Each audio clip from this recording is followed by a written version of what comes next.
All right, ladies and gentlemen, once again, welcome and thank you for coming, especially coming out so early to help celebrate our senior football athletes and managers. We're going to go in alphabetical order here. First, help me to welcome senior Corey Baglivo, escorted by his parents Sabrina and Russ Baglivo.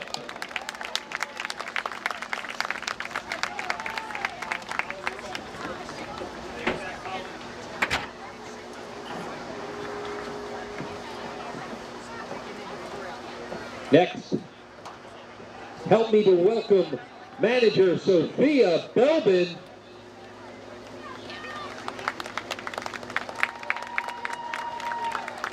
accompanied by Tina and Kai Belbin.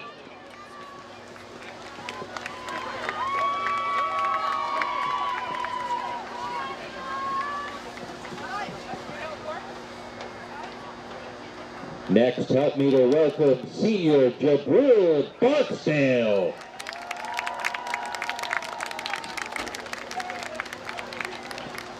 Jabril accompanied by Rashika, Carlisle, and Nana.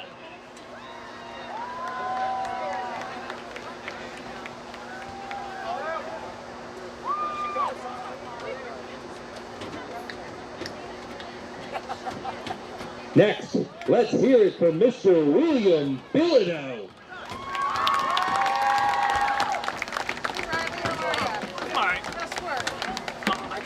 Will accompanied by Carrie and John Bilodeau.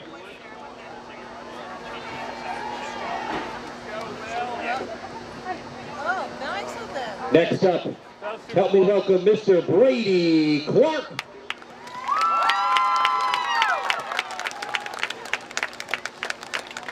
Brady escorting Shanda and Jason Clark.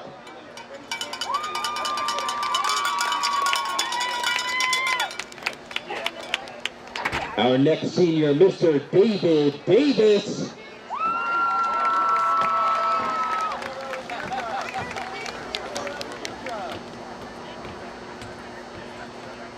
David coming down the track with Tiara Archie.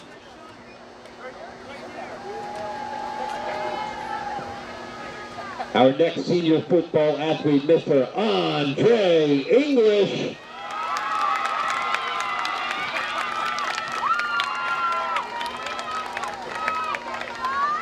Andre accompanied by Aaron and Jill.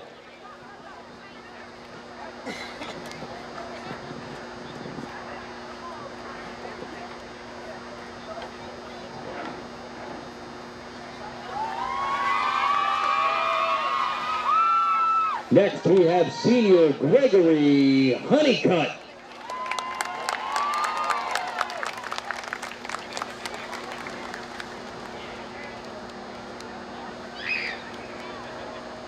Greg accompanied by his parents, Amy and Gregory.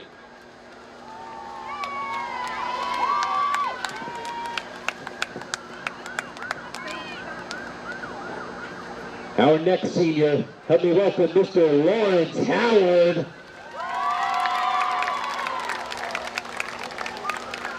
Lawrence accompanied by his mom, Jennifer, dad, Lawrence, brother, Le'Veon, and sister, Layla.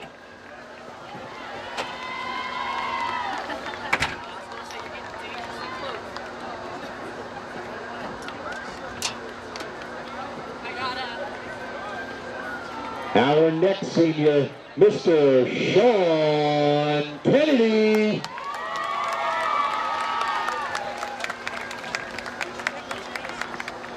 Sean coming down the track with Marianne and Paul Kennedy.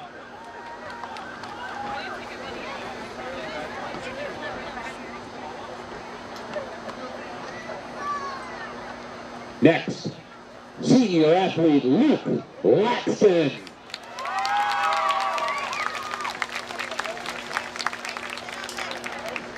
Luke being accompanied by Lisa and Stephen Laxton.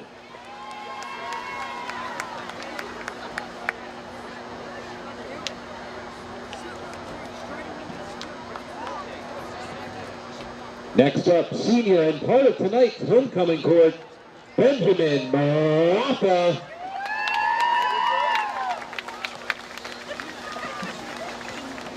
Ben being escorted by his parents, Michelle and Paul.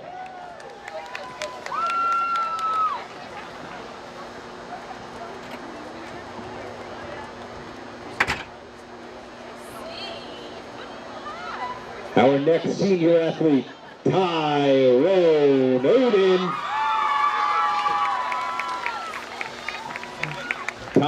Tyrone being celebrated by his mom, Sakaya.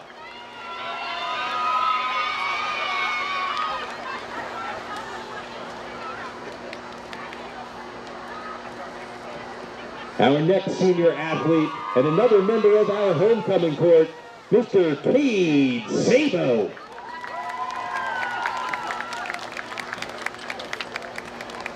Cade coming down with his parents, Kimberly and Jeffrey, as well as his brother, Colton.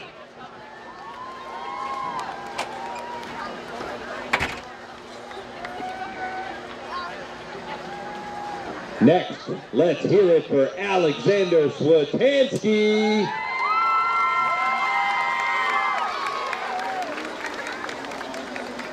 Alex accompanied by his parents, Bernadette and Michael.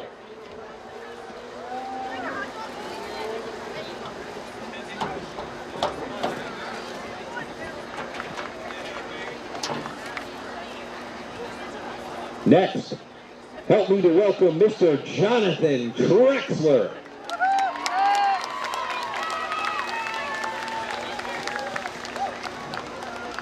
Jonathan being accompanied by Nova and Thomas Sullivan.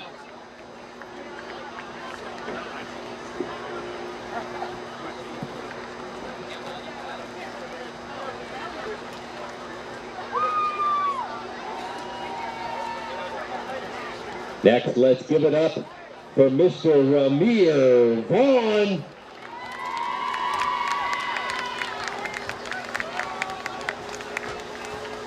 Ramir got the whole squad down there with him. That's Kamora Gray, his mom, Brooke Vaughn, his dad, Iris, Leroy, and Tristan.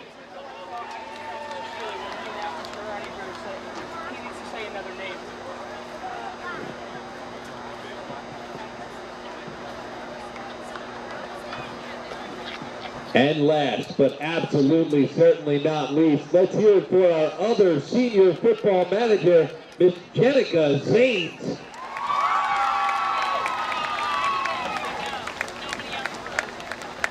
Jenica being accompanied by her mother, Jennifer Zanes, as well as her stepdad.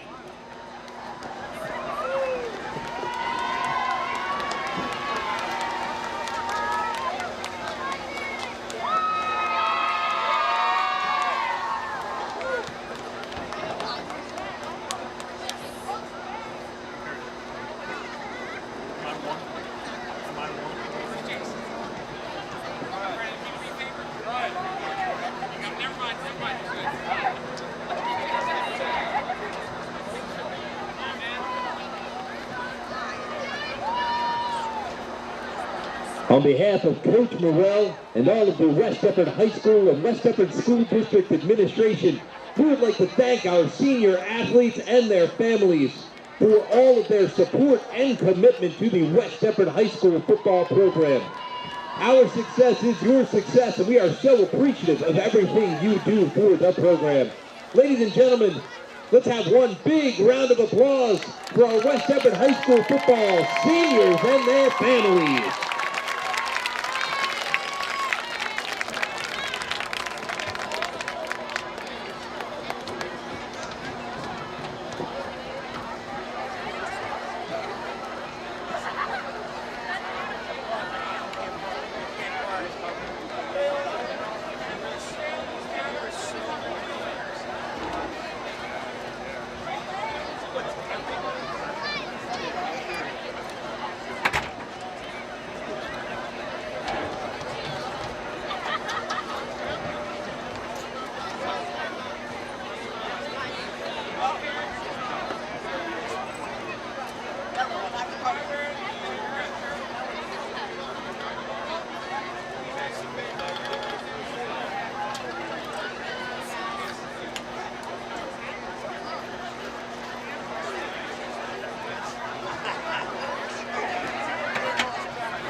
Ladies and gentlemen, our West Deptford High School football seniors and managers.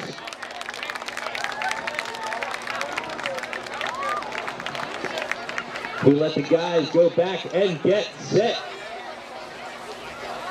Just a couple of announcements. It is our homecoming game as well.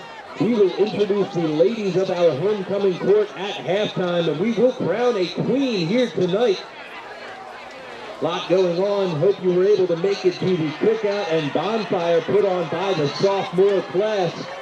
Also, the National Art Honor Society is offering face painting just next to the bleachers, between the bleachers and the concession stand. The National Art Honor Society is doing face painting. Come support our NAHS and show your West Deptford spirit.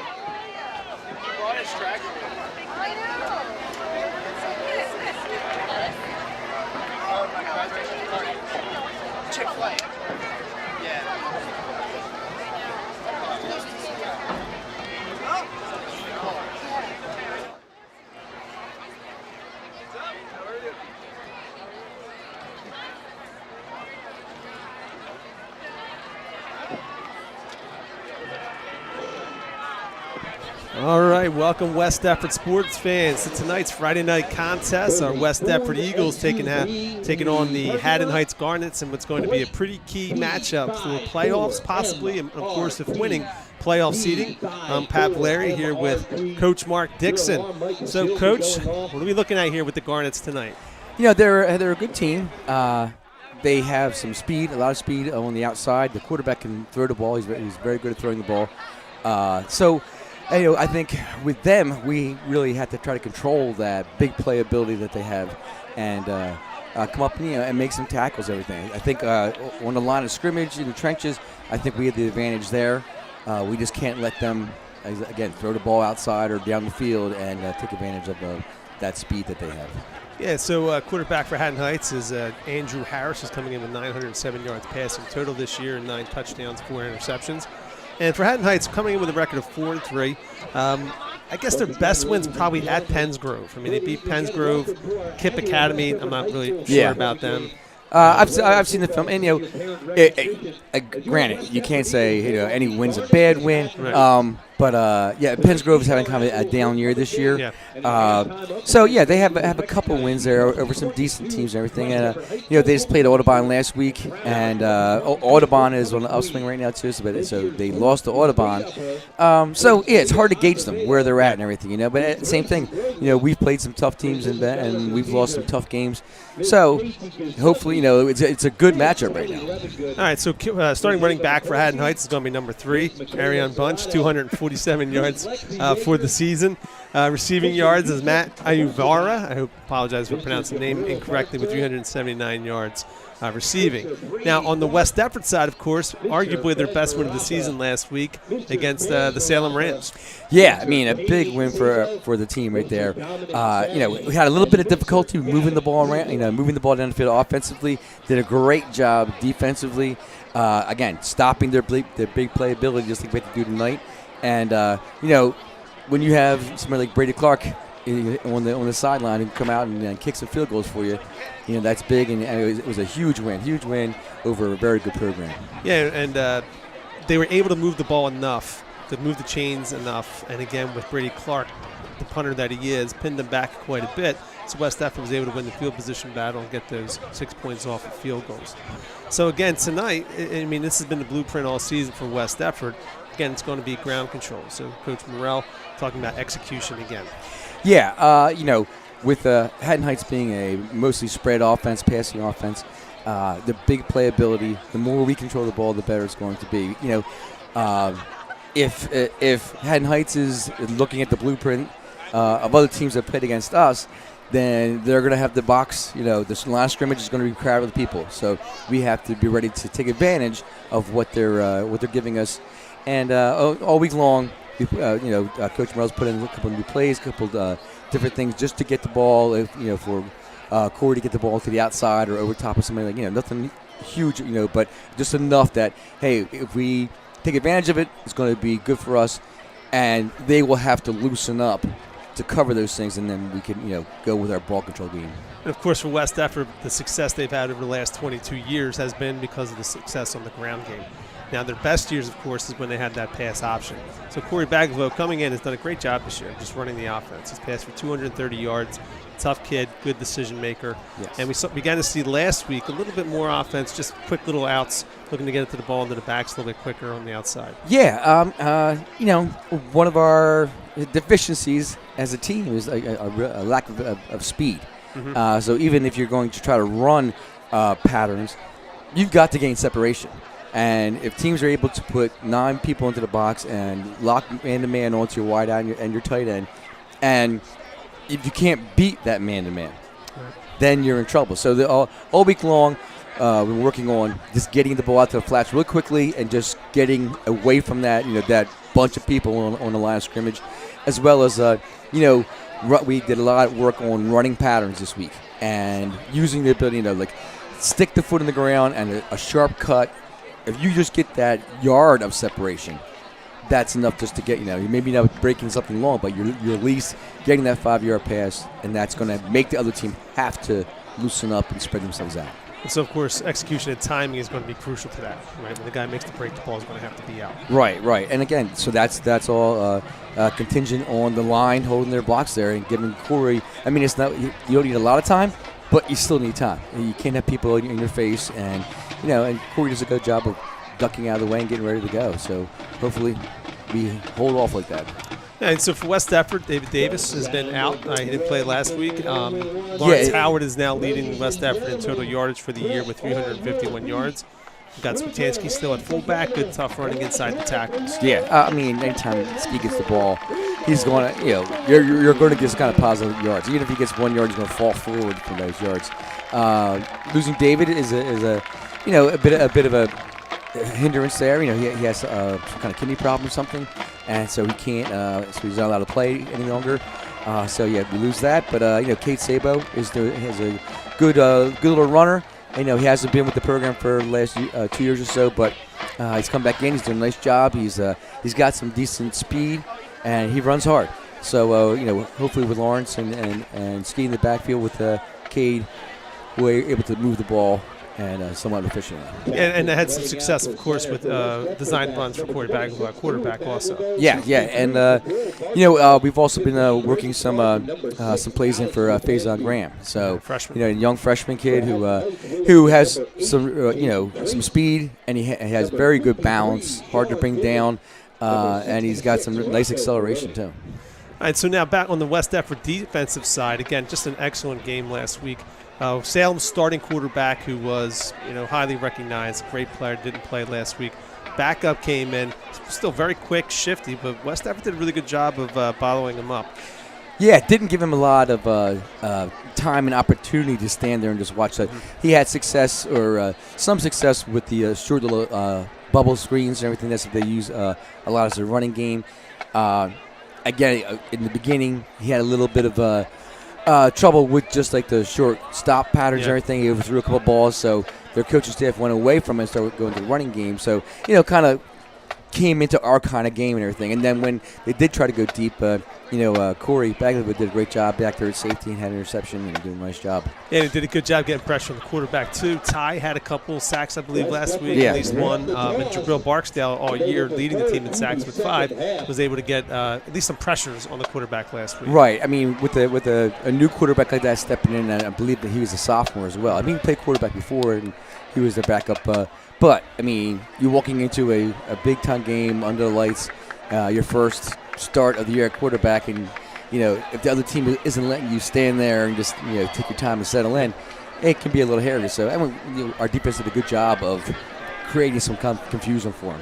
And Coach Morrell, key to the game, eye discipline. So could you explain what eye discipline is? What eye discipline is as a defense, you have a key at your position. So linebacker could be keying either the fullback or keying the guards. The cornerbacks would be keying either the wide out or the last man in the last scrimmage.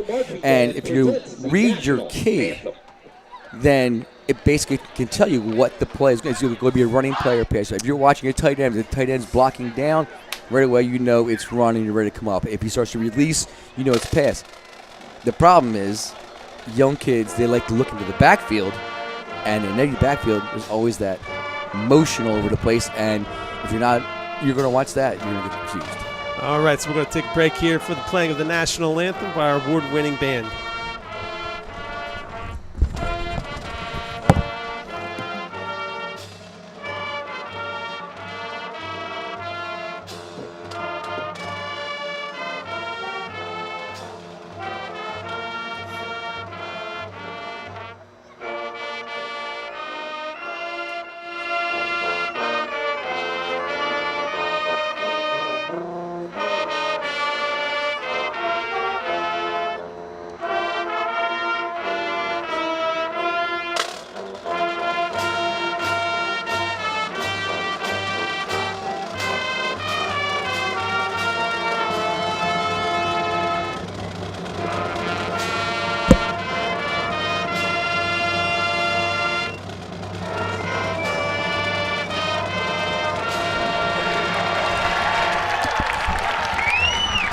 Thank you very much. Reminder, this is a West Jersey Football League contest, and in the interest of good sportsmanship, proper contact. All right, so welcome back. Beautiful fall night here in West Deptford. Temperatures are probably at mid-50s right now, expecting to cool down. Flag's not moving at all, so great night here for Friday night football in the fall. Got Mr. Mike Seeley on the PA, if you can hear him in the background. Senior night. Football players, seniors were honored prior to the game along with their parents. Give them the program and the school an opportunity to thank both the players and their parents for the commitment over the last 4 years. As everybody knows, even people outside in the football community know West Deptford is a very demanding program. It's one of the reasons for their success. And so it takes everybody involved to be committed in order to make it work. Yeah, you know, when you're you have lifting at 5:30 in the morning, and there's no buses coming, it says mom or dad got to drive you in, so they had to get up as well, and that takes a great amount of commitment. The parents do a great job of getting the kids here and supplying lunches and dinners and all those things. You pull up to work at 6:15 and there's 20 cars in the parking lot. Already, thinking, right? What's going on here? So of course Brady Clark kicking off in West Deptford. We don't have the percentages, but I would probably put his touchback percentage in the 90s. Oh, yeah, I would say about 98%. Yeah. All right, so Clark kicks off to start this Friday night game. And it's in the end zone. So it'll be 1st and 10 from the 20-yard line for the Garnets. 98.2%. So, of course, as we're saying, this is a really good matchup today, right? So for West Deptford, really on the up, right, with a big win defensively and getting that shut against Salem. Haddon Heights coming in 4-3 with a tough loss against Audubon. But talking to Coach Morrell, his concern was some of the things that they were really good at. We're not good. So yeah, they're good. We're not good. So here you got the diamond up top and then the split here. So definitely go. Wanting to throw the ball. They a lot of times they'll go up top right away to try for something deep. All right, so Andrew Harris shotgun. Immediately looking to his left, got a quick screen here. Caught, brought down immediately by West Deptford. Nice play there by Alex Switansky. He read it the entire way, as you can see on the replay. Sheds the blocker, comes in, textbook tackle for a 1 yard loss. Yeah, the boys did a good job there. We know that a lot of times when they run that diamond formation that they're trying to get blockers out in front of a bubble screen type thing. So the kids did a really nice job this week learning that stuff, and they're ready for it. All right, so loss of about 2 on the play. It's going to bring up 2nd down and 12. So again, Harris, shotgun. Yeah, tight trips is a lot of times. This is like a counter situation. They'll pull right there. They'll pull the one running back. All right, well done there by West Deptford's defense. Coach Morrell was kind of emphasizing this week, a lot by formation. You can tell they're going to run a couple of plays, and he's just telling our guys, you just yell a play out, scare them that we know what they're doing. So getting about 2.5 on the play. We'll give them a 3rd and 9 here. In the backfield to the right for Haddon Heights is Calvin Johnson, number 4, sophomore. So let's take a passing down here, of course, 3rd and long for Haddon Heights. Harris takes the snap, looking to his left. Get a little pressure on his feet. He's going to look to run for it. West Deptford on the chase. Brought down eventually by Lawrence Howard. It looks like he's going to be short of the first down, though. Yeah, it's about 2 yards short or so, a yard short. Good job by the West Deptford secondary. Had a little bit of time early on, but he didn't like what he saw, so he tucked it in and ran for a gain of about 8, but it's going to bring up 4th and 1 here for Haddon Heights. So, of course, anytime in this, short yardage on 4th down, you have to watch for any kind of a jump ball play or, a jump play that trying to draw you off sides. So back to punt for Haddon Heights, number 2, Matthew Ayuvara. Good job. Key player for Haddon Heights, both on the defensive side also. Decent punt. Corey Baglivo on their turn is going to let it bounce. It's going to go sideways, now bounce backwards, unfortunately for West Deptford, and down at the 32-yard line. All right, hey, a great start there, 3 and out. Nice job there with the play calls and everything. So now we just got to move the ball here a little bit here.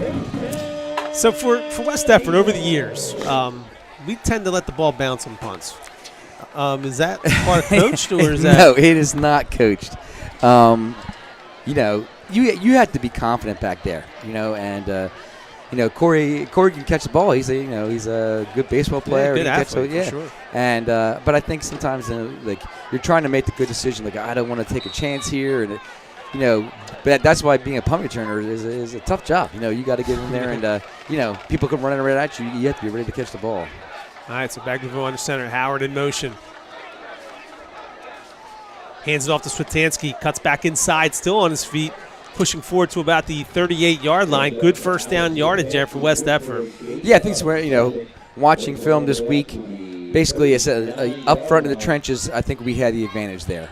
And so, but as you can see, Haddon Heights was, they had about 8 people in that box, at least 8 people, if not 9. You know what I mean? But I think up front we have the better players up front. Their linebackers didn't seem to have much eye discipline. So... when you're playing a wing T, about to say that. Yeah, when you're playing a wing T, you've got to read your keys, not chase fakes. All right, so we're looking at 2nd and 3 here from West Deptford. Howard in motion again. This time takes the handoff, trying to get outside. Got a couple blockers in front. Good cut back inside, still on his feet, out to the 50-yard line. Getting chased by some Garnets. He's got some space. Blockers in front of him. Waiting for the call. Touchdown, Eagles. No flags. 61-yard touchdown run for Lawrence Howard. Easily our longest of the season. Yeah, absolutely. So, again, good shifty running there by Howard. I mean, it looked like they may have had him bottled up. He made a nice little cut back inside. Yeah, I mean, there's a speed sweep there, and they, as a play that's designed to go to the outside, but and Haddon Heights knew that, so they went to the outside. We had 2 pulling guards come out in front of that, and Lawrence saw, cut inside, used his blocks, and broke for the run. That's a great start here for West Deptford. Grady Clark on for the extra point.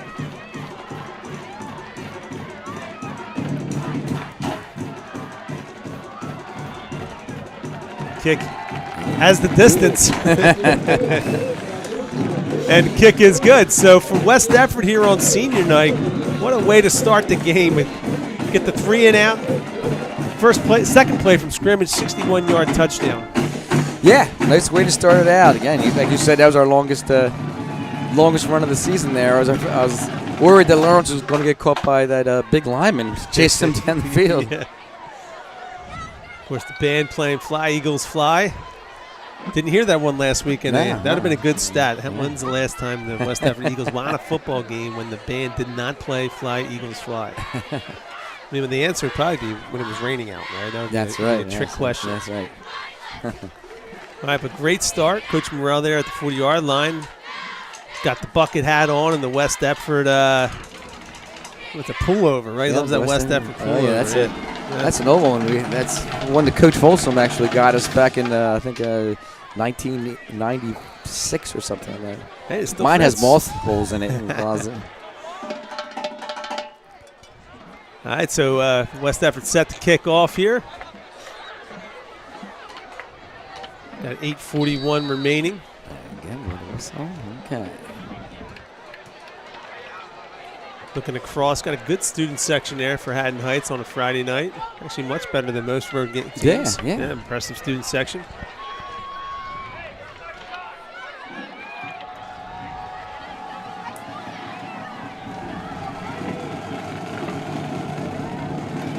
All right, so Clark set the kick. It's going to be returnable, though. Caught it about the 1 yard line, letting ball set up. Ball returned on the play by number 12, Demir Outerbridge Ali. About the 21 yard line or so. Looked like Ben Marafa on the tackle there, Yeah, number I think it was 89. Ben, yes. Yeah, that's a good job there by Ben. Ben's been doing a great job on special teams. Yeah, good athlete, of course, Ben Yes. Marafa. So 1st and 10, Garnets on the 23-yard line.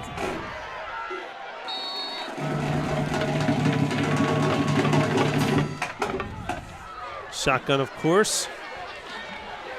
Andrew Ty on the outside. I'm predicting at least one sack by him tonight. Not going to be on this play, though. Pass attempt. Maybe if it is, it's a heck of a catch nice there catch. by Haddon Heights. So one-handed grab there by number 8, Jaden Trace. Nicely done. It's good first down there for Haddon Heights. Nice catch, yes. Jaden Trace actually leading the team in tackles with 71, but not in passing yards, receiving yards, I should say. 1st and 10, Haddon Heights. Looked to me like Andrew Ty was held that time. Yeah.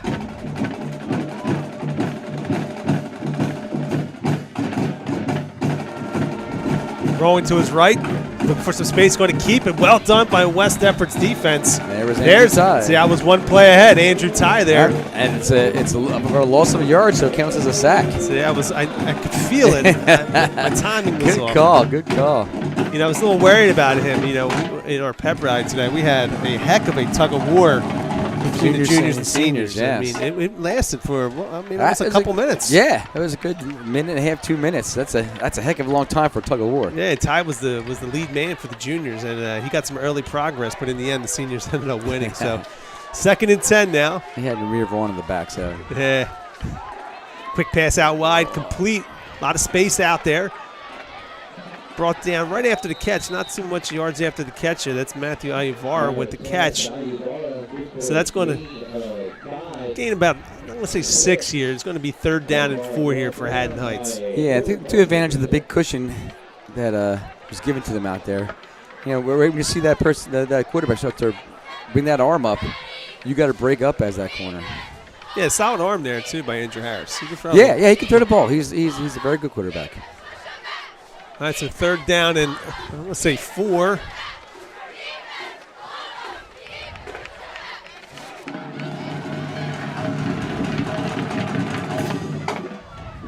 Looking out to his right, doesn't like what he sees. A little bit of pressure coming across the middle, incomplete. A little high and behind. He had Outerbridge Ali open. Switanski did make contact, but the throw was behind him. Yeah, Will Bildo was doing a nice job. I don't know. It looks to me like number 72 was like holding people at the tackle position. But anyway, Will, realizing that he couldn't get to the quarterback, put his hands up and kind of made the quarterback throw a little higher. So again, another stop here for West Effort's defense. And Ayuvar is going to set the punt back to Baglavelle. Let's see if Corey catches this one. Yeah, Corey doesn't need to catch. You got this. Come up there. Fair catch it.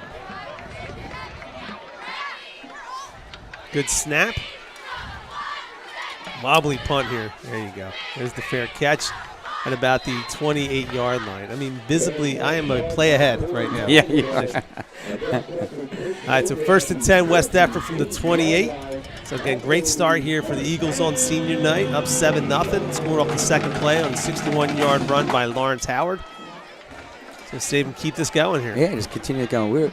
West Effort has been thinking all week that the perimeter game would be pretty good for us this week. So, as it showed in that last play, it was. But, I don't think they need to abandon Switanski running between tackles at all either. Yeah, he got about a run for 7 yards on 1st down. Same personnel, Laxton out wide for West Effort. Howard, Switanski, and Sabo.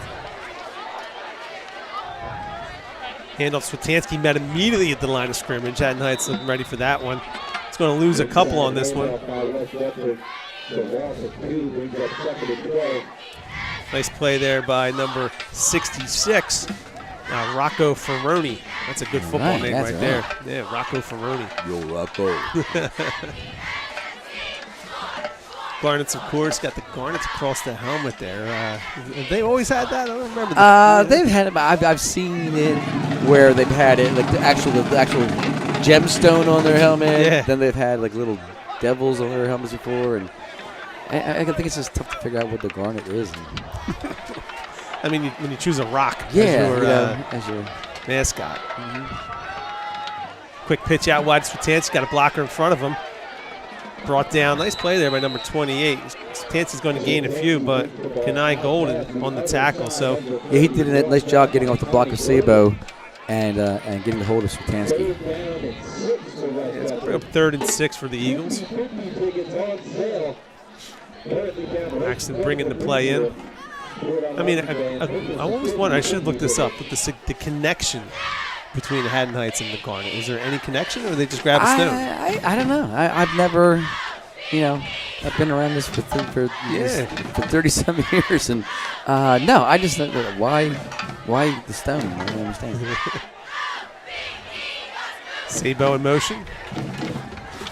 Inside handoff now. Howard shuffles out wide, cuts back inside past the 40-yard line. First down, Eagles. Great run again by Howard. He's really doing a better job as the season progresses. Yeah, he's running a little more confidently. Not afraid to make a move out there. So, and he's doing a nice job right there. That was actually kind of, that's an inside counter play, and it kind of got crushed down a little bit. So Lawrence did a nice job bouncing it back out again and getting to some open space. 1st and 10 West effort on the 42-yard line. A little over 4.5 minutes left here in the first quarter. All right, so Baglivo in shotgun. Switanski to his right. Sabo in motion. We got a timeout. There's a flag on the far side of the field. This will be a formation penalty, I'm guessing. Flag on the play. Offsides. Offsides. Interesting. It must have been the way they were lined up right there. That's why they waited till the ball's actually snapped. Maybe they're trying to give the player a chance to get back out of the neutral zone and everything. And I tell you, the officials are always usually pretty good. They'll yell out there like, hey, number 60, back up, and they give you the chance. And if you don't, they had to throw the flag. Referee had an interesting offsides call too. He went hands out on the hips, not hand. Threw it off. That was a little, Bring a little style to it. All right, this way. Now Sabo out wide. Nice block there by Switanski, pushing forward. Sabo, good hard running, brought down at about the 45. First down, Eagles. And great block there by Switanski. Yeah, he came out and out of the backfield, made a real nice block on the linebacker. West Everett taking advantage. They ran the twins out there, and you see the secondary was backed off about 8 yards. So hey, if they're going to back off 8 yards, we can. That's a good, nice soft spot to run it to. All right, so 1st and 10 now from the 44-yard line. West Everett again, second drive, moving the ball with success. Playing with a lot of confidence right now, spreading the ball around too. All right, going out wide. Got Howard bottled up. And that play looked doomed from the beginning. Looked like he was running backwards when he took this handoff. So you can see here on the replay. Now he's taking the handoff back at the 50. The penetration by the Haddon Heights defense forced him back. Yeah, I mean that's the outside belly play. You have to really, basically, to me, you have to work that belly play to the fullback for a while before you pop that play on them. Just to make them respect that inside belly. Yeah, they were flying up the field on that. Yeah, one. they just were taking that away right away. So 2nd down and 13. So, but if they are, that means you have the inside belly play. Yeah, first negative play, I believe, for West Everett so far, or maybe the second one here. All right, so Baglivo in shotgun. Goes back to Howard. With some blocking in front, cuts back inside, brought down at about the 41-yard line. Nice gain there for Lawrence Howard. He gets back about 10 yards. brings it, bring it back it up. Yeah, So maybe back it about up. 7 yards, everything, but gets you back to a more manageable third down situation at least. All right, so we're looking at 3rd and 7 here for West Deptford.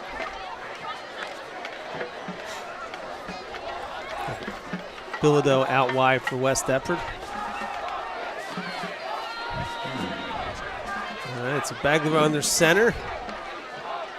Rolling to his right. He's got some space in front of him. Cuts back inside. Still has space in front of him. Bagler is going to get the first down.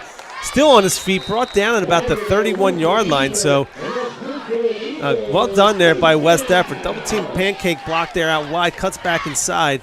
And he's tackled at about the 30-yard line. So, again, another first down here for West Deptford. Yeah, nice job. Corey did the correct read that he needs to do. He's supposed to turn that corner. When he turns that corner, if the end is pinned and he has room, then he's supposed to take it and run. He's a 4th running back there. That's going to make the opposing team respect it.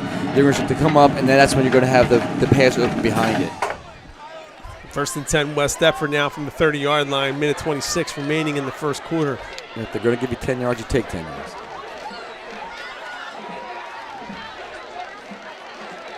Howard in motion. Looks like a broken play almost. No, actually, it's right. Design play to Spatansky. Good job there by Howard. Oh, he called it. Yeah, I thought he held off long enough. Let's see on the replay here if we can see it. Yeah, he did. Yeah, it was from behind. So we're going to get a block in the back there. Yeah. I mean, the design looked a little like a broken play at first. And that's off the normal inside counterplay that we just ran a little while ago before. That's what we call single back, and that was a play coach put in this week, a single back boot, where kind of fake it and then let the fullback leak out of the backfield and just hit him in the flat real quick. All right, so a good play there. It's going to be nullified by blocking the back, and a good call there by the officials. Yeah. So it's going to make it first down, and it looks like about 20 here for. I'll make that 18 for West Deptford. All right, but still first down, so you don't have to get it all back in one play.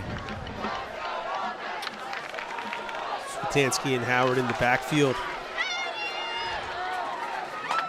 Hands it off to Howard. Had success with this. Cuts back inside. Brought down from behind by number 66, Rocco Fatoni. Gain of about 5 on the play. Maybe make that 4. It's going to be 2nd down and 15. And that'll probably most likely be the last play of the first quarter. Yeah, it looks like it. So, I mean, obviously you're trying to get the first down here, but I'm sure in the back of Coach Morrell's mind he always knows that he has number 15 standing on the sideline, and so just make it a manageable kick for him.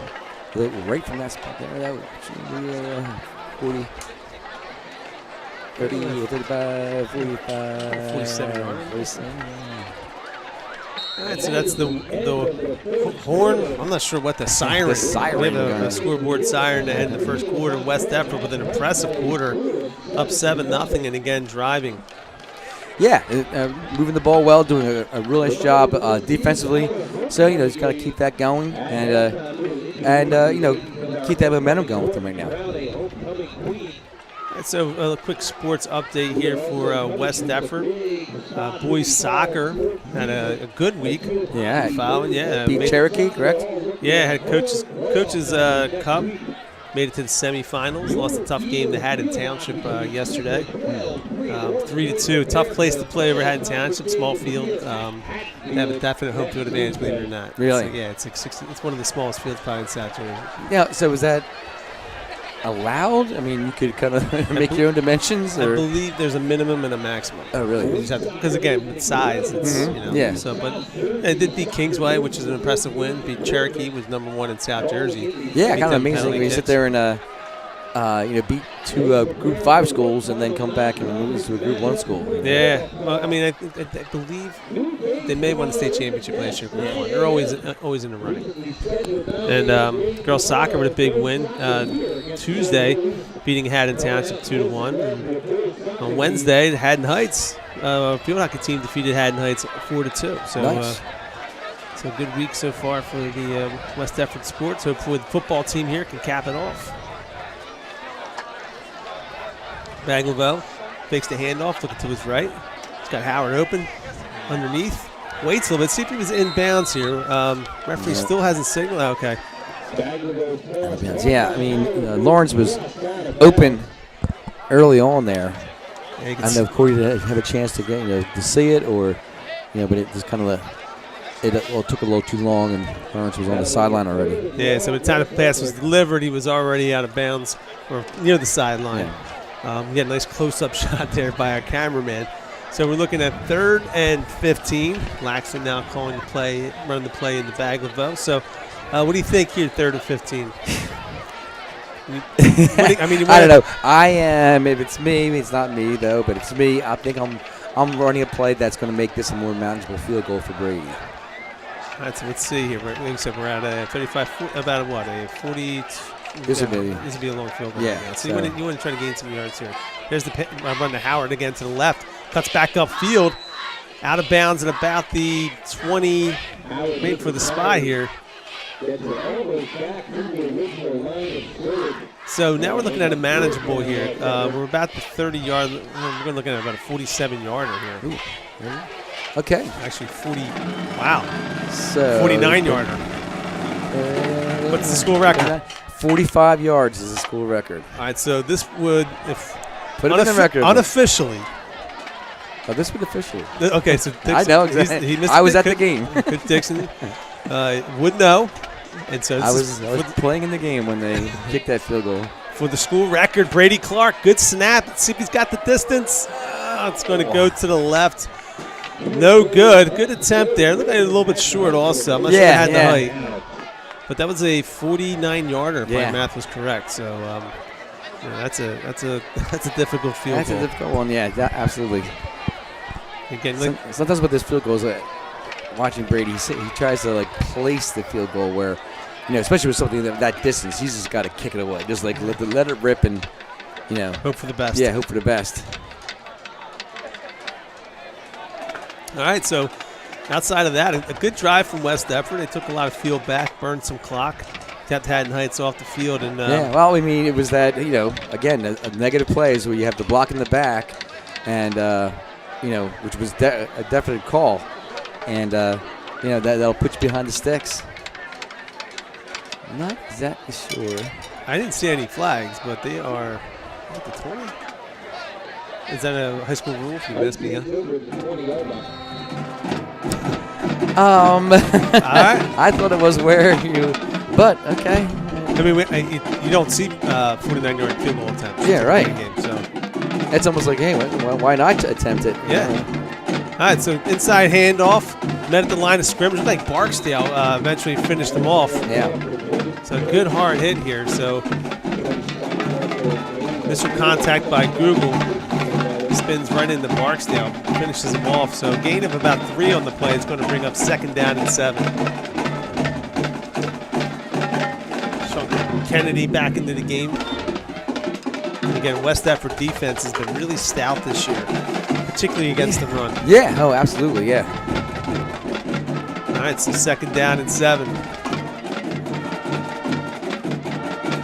Andrew Harris hands it off again, trying to cut inside. Met at the line of scrimmage. Looked like Alex Ratanski. Yep. Yeah, was able to get under. No, I'm sorry, that was Google. Was it Google in there? Yeah, Google. He snuck in there, grabbed an ankle, and didn't let it go. So yeah, he does a great job from his weak side linebacker spot. He's got to see that hole open up and fill that gap. So looking at 3rd down and 5 here for Haddon Heights. Harris takes it, looking to his left. Quick throw, complete out wide to Matthew Ivara, tackled at the 42-yard line. And again, a lot of cushion there, so it's an easy pass and catch for Haddon Heights. Sabo eventually pushes them out, but a 1st down for Haddon Heights at their own 44-yard line. Yeah, Ryder, the boys out there at the that corners or that safety spot, he's got to kind of tighten it up a little bit, and when he sees that stop pattern happening, you got to react. You can't wait for the ball to be in the air to react. So this is a lot of times where they're running that counter play with this tight trips up top. It looks like a design run here for Harris. Trying to get out wide. West Effort strings it out pretty well. Andrew Chai, again, it's going to be a loss of a yard on the play. Yeah, done a nice job from his end position up there. Keeping contained, just like he's told to do. Yeah, so well done there by Ty. Strings the bound, eventually makes the tackle. So, again, he's a player that we've seen this year really begin to come into his own defensively. Yeah, I mean, like he's starting to kind of grow into his body and kind of figure out the plays here and do a real nice job. You know, I'm sure he has his father and his grandpapa on his back every time. 2nd down and 11.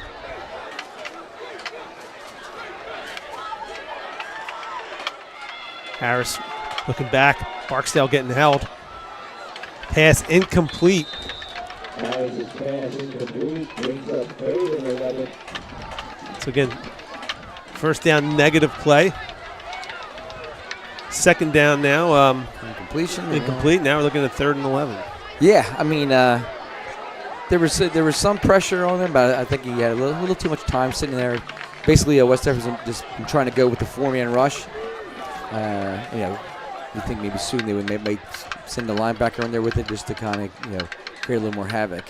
All right, 3rd down and 11. Harris takes a snap. Looking to his right. Barksdale getting some pressure on. Still on the chase. Harris rolling to his right. Delivers a good pass, but dropped by the Haddon Heights receiver.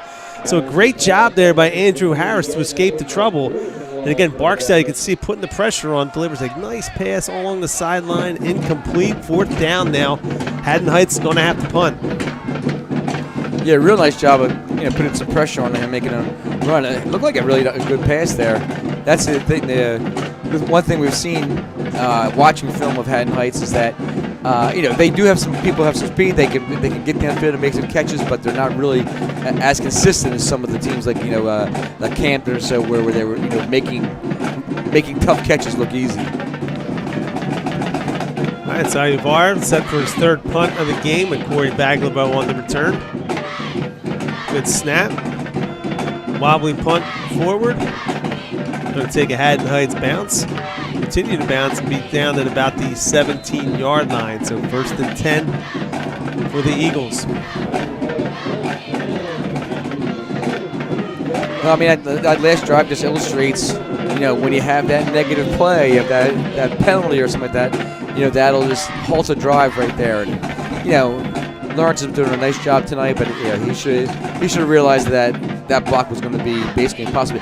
What you do, if you're in that circumstance, is that you can post up just like a basketball player right next to the person, and still basically you're blocking. You're just not putting a physical, push into the person. All right, so 1st and 10. Baglavo under center. Hands it off to Switansky, cuts back inside, pushes the pile forward out to about the 20-yard line, gain of about 3 on the play. I think it was Sabo on that carry. No, that's Sabo? Yeah. 2nd down and 7 for West Effort. Okay, keeping in front of the sticks, meaning that you're not getting any negative plays. You're keeping that down marker moving forward. You don't need anything to make you go backwards, where all of a sudden next thing you know, you're 3rd and long. A little conversation here with coaches and the officials on both sides. All right, so you can see. Yeah, it doesn't look like there's any flag or anything, right? Yeah, I don't see any flag. It's, all right. It's a little explanation about something happening there. I'd like if they came up here and explained that missed field goal when it went back to the 20-yard line. Yeah, I want an explanation on that one. All right, so Baglabo under center, hands it off. Met immediately at the line of scrimmage. So maybe a gain of about a yard on the play. I believe that was Lawrence Howard on the carry. So West Effort has had success running against the right side of the Haddon Heights defensive line. Yeah, and getting some people out on the perimeter, so they had some success. And I think that, they had So people open in the flats here too. Just have to not block in the back or get the ball out a little bit earlier for people. All right, so for West Effort, I wouldn't be surprised here if you saw Baglivo rolling to his right here on the wide side of the field. Had success with that in the first half. Some design runs here. He's going to sweep outside. He's got some space in front with some blockers. Cuts back inside. Sabo brought down about the 28-yard line. And he's got the first down here for West Effort. It's Swetansky on the carry, right? No, that was Sabo. No, Sabo, right? Sabo, That was the first down. All right, so enough for the first down. So successful play there for West Effort, moving the chains. 1st and 10, Eagles on the 28-yard line. Yeah, had the blockers out in front of them, and then the people out there, they got to hold those blocks a little longer. Got to keep in connection with their people. 1st and 10 from the 27-yard line.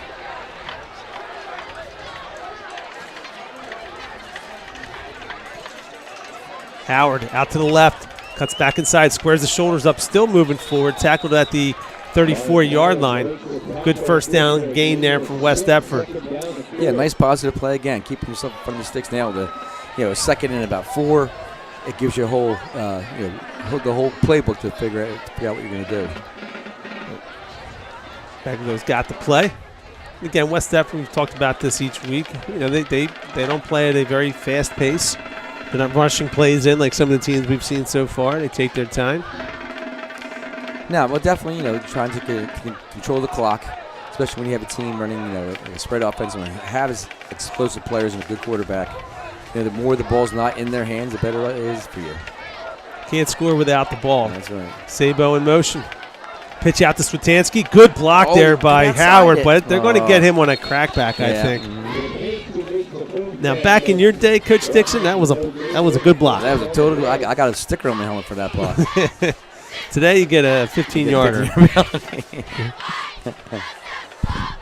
But, again, you can understand the intent of the rule. All right, I mean, it is somewhat of a defenseless player. Actually, he's going to call a block in the back, right? I mean, I wonder if is there a combo for hitting a defensive player on a crackback in the back? In the back. It's a combo.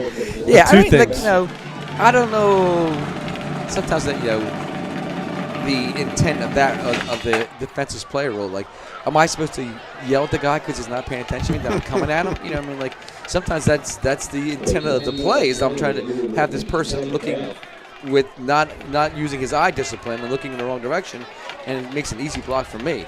So let me ask you this, Coach. When you played wide receiver, right? Yes. When you got the call from the huddle, and you knew that your job on that particular play was to pummel the linebacker. The linebacker, wasn't it? Right. Did you enjoy that? Oh yeah. I particularly really took some time to study. I was watching the guards pull and how they came right down the line and their steps. And I would use that. And I remember trying to keep myself small, you know what I mean, and then so I can get in there. And the linebackers watching the backfield and then explode through. At me. All right, so Howard again trying to get outside, cuts back inside. Nice open field tackle there by Haddon Heights. That's Matthew Ivara. So looked like there was some room to inside of that block, and Lawrence tried to take it back outside. Sometimes you have to just follow your blocker and basically his back will tell you where to go.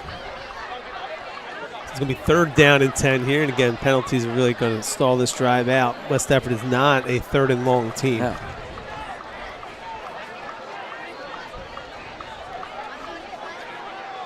Let's see, it's Laxton now. Wide receiver out for West Effort. So they haven't used much of their screen game lately. In the shotgun, 3rd down and 10. Sabo in motion, steps back. It's going deep. It's going to be overthrown. Looking for Laxton. Look like he got a little caught up in traffic in the middle of the field. Yeah, looked like he, while he was running his pattern, kind of got caught up with one of the defenders there. It's, as a wideout, you got to keep your eyes open as to where the open space is. So the time of the playing, it was no good at that point. 4th down and 10 for West Effort, and Brady Clark set the punt for the first time this evening. And again, you see how that that penalty will just take you out of the rhythm of the offense, and it's hard to make up if you're back by 15 yards. Yeah, for West Deptford, it's the old phrase, 4 yards and a cloud of dust. Cloud of dust, yes. All right, so 4 horsemen. 4 yards of down moves the chains. That's right. But it doesn't work well when you get the block in the back. Get that yellow flag coming out. All right, so it's going to be Brady Clark. Good snap again. He's been excellent all year, laxing on the snaps. Great punt by Clark. Caught right near the sideline. Good coverage. Still running backwards here, but tracked down. Good job. Oh, ball came out. Ball comes out late. All right, referee's calling him down there, but good job by the special teams, particularly James Lorman, number 30. Missed initially, but got up quickly, kept the pursuit, and eventually I think I credit him with the tackle. Yeah, the sergeant made the tackle there. Is that what you call him, Sergeant Lorman? Uh-huh. Yeah, good kid, of course, James Lorman. So good punt there by Brady Clark. The return by, I believe that was Otterbridge Ali, went backwards. So he may have been served just running out of bounds on the catch. So 1st and 10. Great job by Clark, pinning him on the sideline. 4:24 left here. So a key drive for West Deptford here. With 4:24 left, West Deptford has really controlled the game so far. You don't want to give up any score here going into the going into halftime. It wouldn't surprise me to see Haddon Heights try to go up top and try to go deep with something here. Try to gain some kind of momentum right now with their offense. All right, so turnover possibilities. That's what I'm hearing. I'm looking optimistically. Not on this. He's going to hand it off. Cuts back inside. Good job there by Google. Brought down at about the 31-yard line. Gain of about 4 on the play. 2nd down and 6 for the Garnets. Nice play by the linebackers, making that read and filling it up. I'm not going to get caught up on the Garnet thing, but it's stuck in my mind. What is unique about the Garnet? Like, if you were thinking, it's the red stone. Right? We want to name our school after Stone. Yeah, after Stone. And they went, how about the Garnet? Yeah, it's a nice red stone. When you go for a diamond or something like that, maybe just like something more special. Yeah. All right, it's a quick pass again. Plenty of space on the outside. It's going to get the 1st down. And again, way too much cushion there from the West Deptford defense. Yeah, you got to tighten that up there. Roger Du Bois is just a sophomore, and but they have to, he's got to have a little more confidence in here. And again, the wideouts are only taking 2 steps off and stopping right there. I mean, you got to make the move right there. And it's a tough tackle. I mean, the guy's making that open field tackle. Mm-hmm. When you're giving that much space up, presents an even greater challenge. So 1st down for Haddon Heights at the 41-yard line. 1st and 10. Clock moving. 3:33 left here in the first half. So a little bit of confusion here from the Garnets. Andrew Harris trying to get his troops in order pre-snap.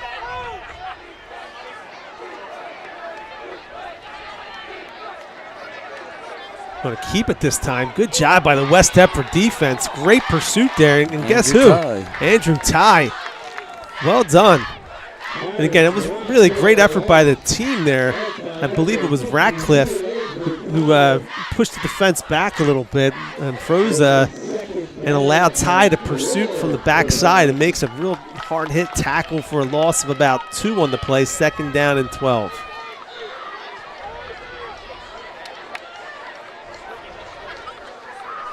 So again, 2:58. Stafford trying to get the stop, want to get the ball back here, maybe get another chance at scoring before the half. Harris takes the snap, looking to his right. He's got some time. Barksdale almost there. He's going deep, going over the top. He's got a man caught by Haddon Heights at about the 13-yard line. That is Matthew Ayuvara. Again, we're calling his name a lot tonight. Big catch here by Haddon Heights.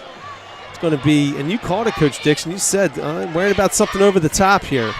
Yeah, they weren't having much success with the run game or any minimal success with the short pass game. So, sooner or later they're going to try something over the top, and they got it. And again, credit to Andrew Harris. That was a great throw by the quarterback. Throw. Yeah, nice catch, over the shoulder catch by the receiver. All right, so it's going to be 1st and 10 from the 12-yard line. 2:28 remaining. Andrews this time looking to his left. Quick throw out wide, complete to number So we've got to make the tackle here. Brought down at about the 4-yard line. So Ryder Du Bois there makes the tackle on Matthew Iovara.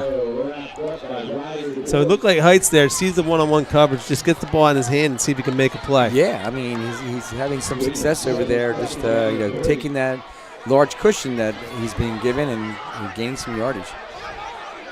All right, so that's going to bring up 2nd down and 2, 1 minute 56 remaining.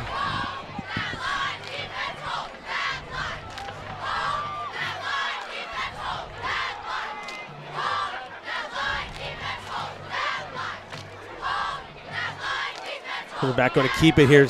Closes down pretty quickly, spins back, but West Deptford defense up to the challenge there. Like Sean Kennedy there with the tackle.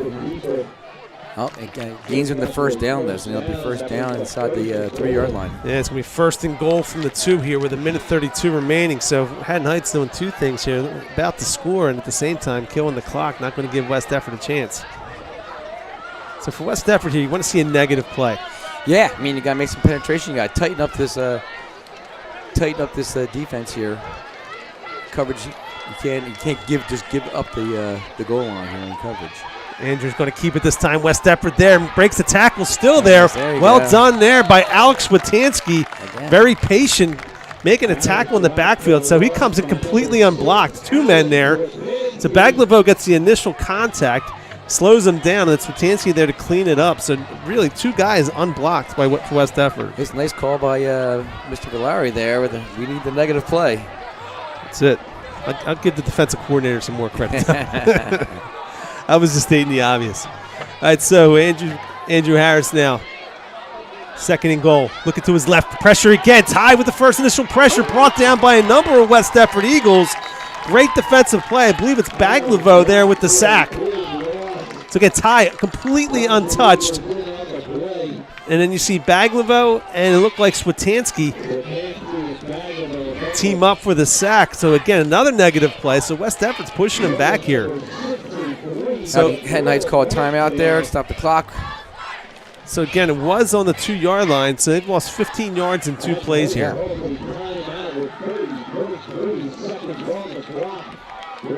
So now it looks like we're at the 17. We're looking at about a 34-yard field goal. I mean, that's... Yeah, that's their kicking abilities here. I mean, that's typically the limit of most high school kickers. Yeah, you're kind of pushing the limit there. Yeah, I mean, like, you can look at it in 2 ways. You know, like when they were inside the 5 there, it's certainly a field for them, and so running patterns is difficult, and we've been doing, West Deptford do a good job against the run. They now kind of elongated the field for them so they can actually run some patterns into here. Yeah, a little bit more field to cover. Yeah. Right? All right, so we've got 3rd and goal from the 17. West Deptford defense has been up to the challenge after that big play. So there's going to be a pivotal play in the game here. West Deptford's been able to get a lot of pressure on the quarterback. Andrew Harris takes it to the high snap, still looking downfield. Pressure's on him. He got whistles blowing everywhere here. Something pre-snap. I think maybe, I don't see any flags though, do you, Coach? No, I don't. Somebody may call timeout. I think maybe Haddon Heights did. They got a false start. Okay, we can see the. Yeah, from our angle up here in the booth, we don't see that guy. He must have dropped the flag right in front of him here. Yeah, so we got a false start. He usually gets a nice throw by people. Yeah. The flag. He just kind of like just dropped it out of his pocket. That's what I do with the golf ball when I cheat. Every 5 years when I go golfing. Yeah, exactly. You know? Right? You need to cheat then. It's not called cheating. It's called trying to enjoy the game. It's called survival. That's right. I don't know worried about the score. I just don't feel like going in the woods again to find my ball. Poison ivy in there and everything. All right, so we're 30 seconds left. It was 1st and goal from the 2. Now it's 3rd and goal from the 22. So Haddon Heights has lost 20 yards of field here in 2 plays. They elongated the field. Update, Kyle Schwarber with a leadoff home run to start the bottom of the 1st. For those of you watching both things at the same time.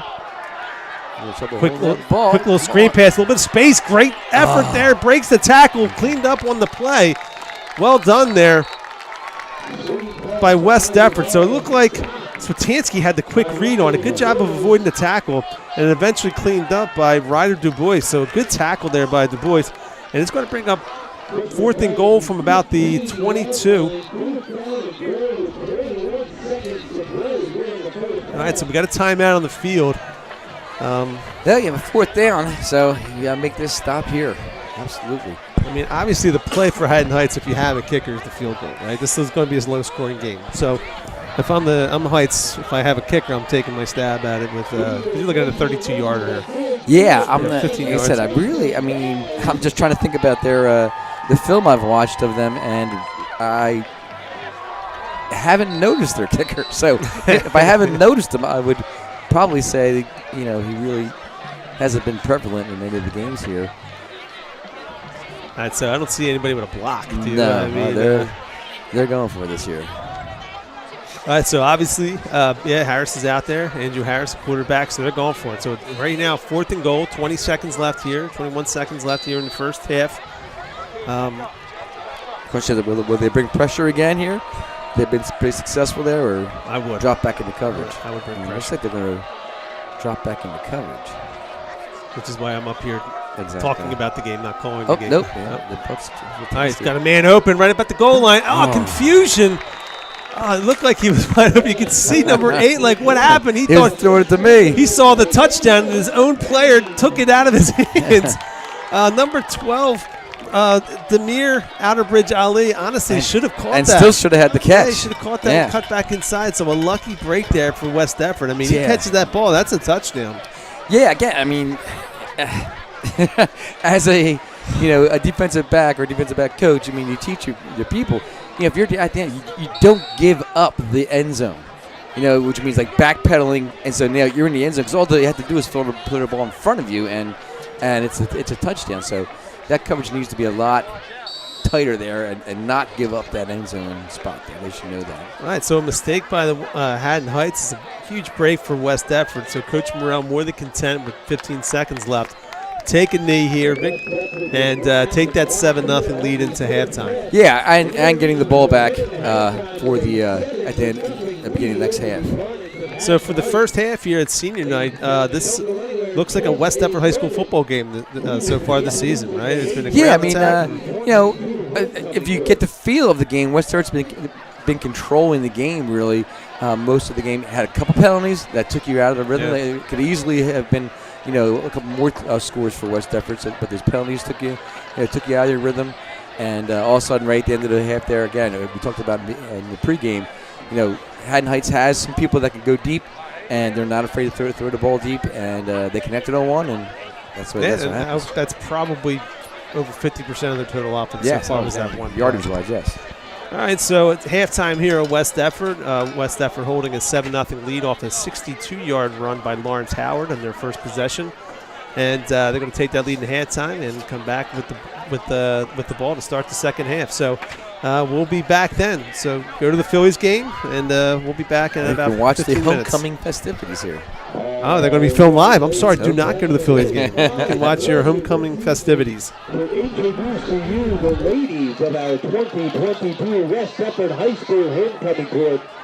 They will be introduced in alphabetical order, and as they come down the track, they will select one of the sealed boxes on the table. After they've all been introduced, we will open the boxes, and the lady with a red rose will be crowned our homecoming queen. First, help me to welcome Miss Malia Acevedo. Malia, escorted by Mr. William Acevedo.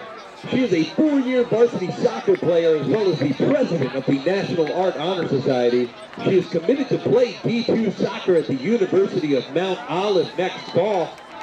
Malia would like to thank her brother for escorting her, along with her family and friends for always supporting her. Malia will select a box. Hope it's a lucky one for her. One more time for Miss Malia Acevedo.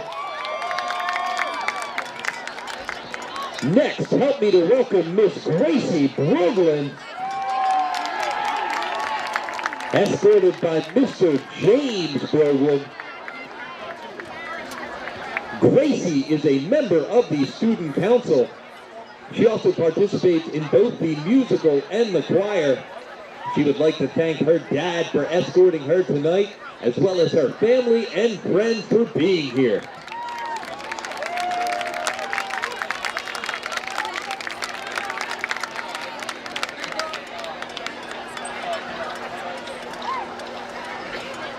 Now Gracie will select her box.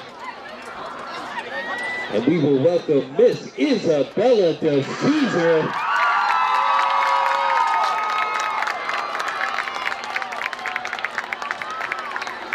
Bella being escorted by her father, Kevin DeCesar. Bella is a 4-year member of the girls basketball team. She leads the Fellowship of Christian Athletes. I would like to thank her dad for escorting her and her family for always supporting her and pushing her to be the best that she can be.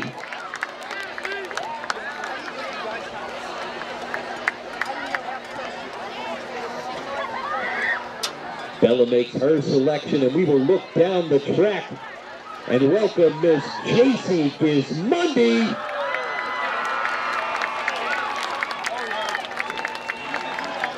J.C. being escorted by her dad, Mr. Benedetti Gismondi Sr.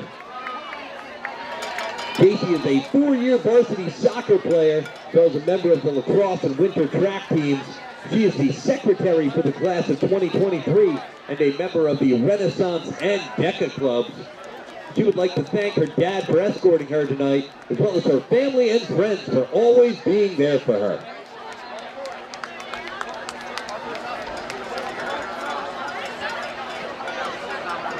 Next, let's hear it from Miss Kelly Levengood. Kelly escorted by her brother, Kevin Levengood. Kelly is the captain of the field hockey team, a member of the track team, a 4-year member of Key Club, Renaissance Club, and the Friends of Rachel. She is also a member of the National Honor Society and will be attending Hofstra University to play field hockey next year. She would like to thank her brother Kevin for being her escort and her family and friends for being here and always supporting her. That is Miss Kelly Levengood. Next member of our 2022 homecoming court, Miss Ava Mikulski. Ava escorted by Mr. Ed Mikulski. Ava is a member of the Renaissance Club and a 3-year varsity hockey player. She would like to thank her dad for escorting her tonight, as well as her friends and family for being here to support her.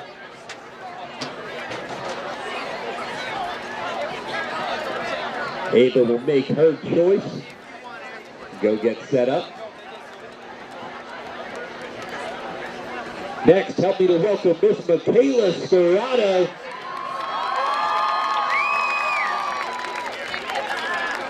Michaela escorted by Mr. Anthony Scarrato. Michaela is the president of Key Club, the social media coordinator for Student Council, an active member of the Renaissance Club, and a member of the National Honor Society. She is a 4-year varsity soccer player, as well as a 3-year varsity member of the lacrosse team. She would like to thank her dad for escorting her tonight, and her family and friends for also being here and always supporting her.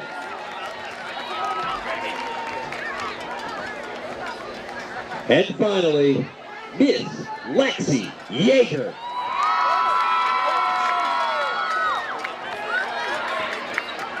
Lexi being escorted by Mr. Edward Yeager. Lexi is the president and a 4-year member of the Renaissance Club. She also serves as a social media coordinator for Key Club. She is a 4-year varsity soccer player and a captain as a senior, as well as a 3-year varsity track and field member. She would like to thank her dad for escorting her and her family and friends for being here and supporting her. Not much of a choice for you there, Lexi, but it might be the lucky one. All right, ladies and gentlemen, how about one time for all of the wonderful ladies on our 2022 homecoming court? All right, ladies, at this time, stand in front of the signs with your names on them. Stand in front of the signs. Now, but you got excited there, Mr. Yeager. Put that down for a second. If you could, once we open them and the queen is crowned, escort, hold that sign up in the air to make it nice and clear for all of us. Ladies, there will be 7 white roses and 1 red rose. The one with the red rose will become our queen.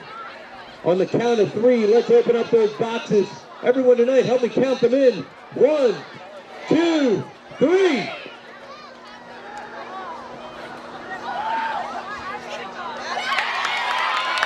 Our 2022 homecoming queen, Miss JC Gismondi.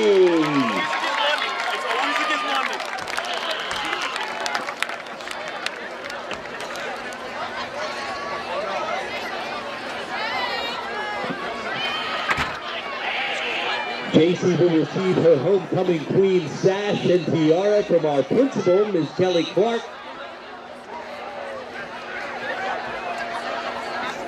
As well as a bouquet of flowers on behalf of the senior class. Ladies and gentlemen, once again, the ladies of our 2022 homecoming court, front and center, the 2022 homecoming queen, Miss JC Gismondi.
Great job, ladies. Congratulations to all of you. Can't wait to recognize you again tomorrow night at the dance, where we will also crown a homecoming king.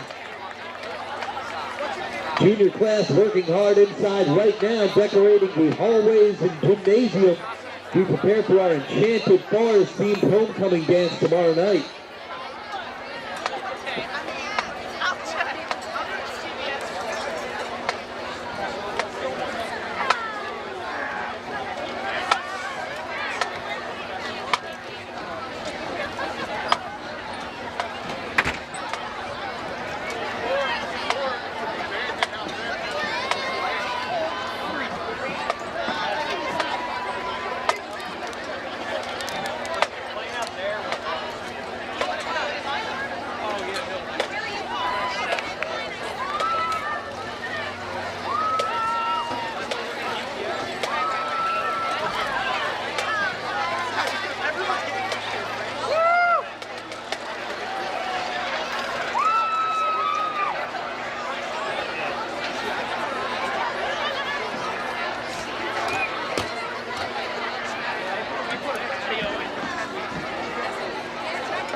Ladies and gentlemen, now entering the field for your halftime entertainment, is the 10-time Tournament of Bands Atlantic Coast Champions, your very own West Deptford High School Varsity Marching Band. Our Marching Eagles are under the direction of Mr. Thomas Kershaw Jr. and are led onto the field by drum major Adam Humanick. The WDHS band would like to thank the West Deptford Board of Education, the West Deptford High School Administration, the West Deptford band parents, and the community of West Deptford Township for their continued support of the band programs of WDHS. Tonight, the band is proud to present their 2022 program entitled Drawn In, featuring music inspired by the soundtracks from international animation programs.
All right, welcome back. Halftime just about to end here. Busy halftime. We had our homecoming festivities if you were watching. JC Gismondi. JC coming in, our big soccer star, and also runs track and lacrosse. Yeah, all-around great kid, great student. Drew I think it was a red rose. The red rose, yeah, the nice contrast. White roses and the one red. Yeah. This way, we don't have that little bit of a mix-up we had several years back where... Yeah, when the PA announcer gave credit to the wrong girl for winning homecoming. I don't know who that person was. I have no idea. I can't remember, but I'm getting old. It was like purple and orange.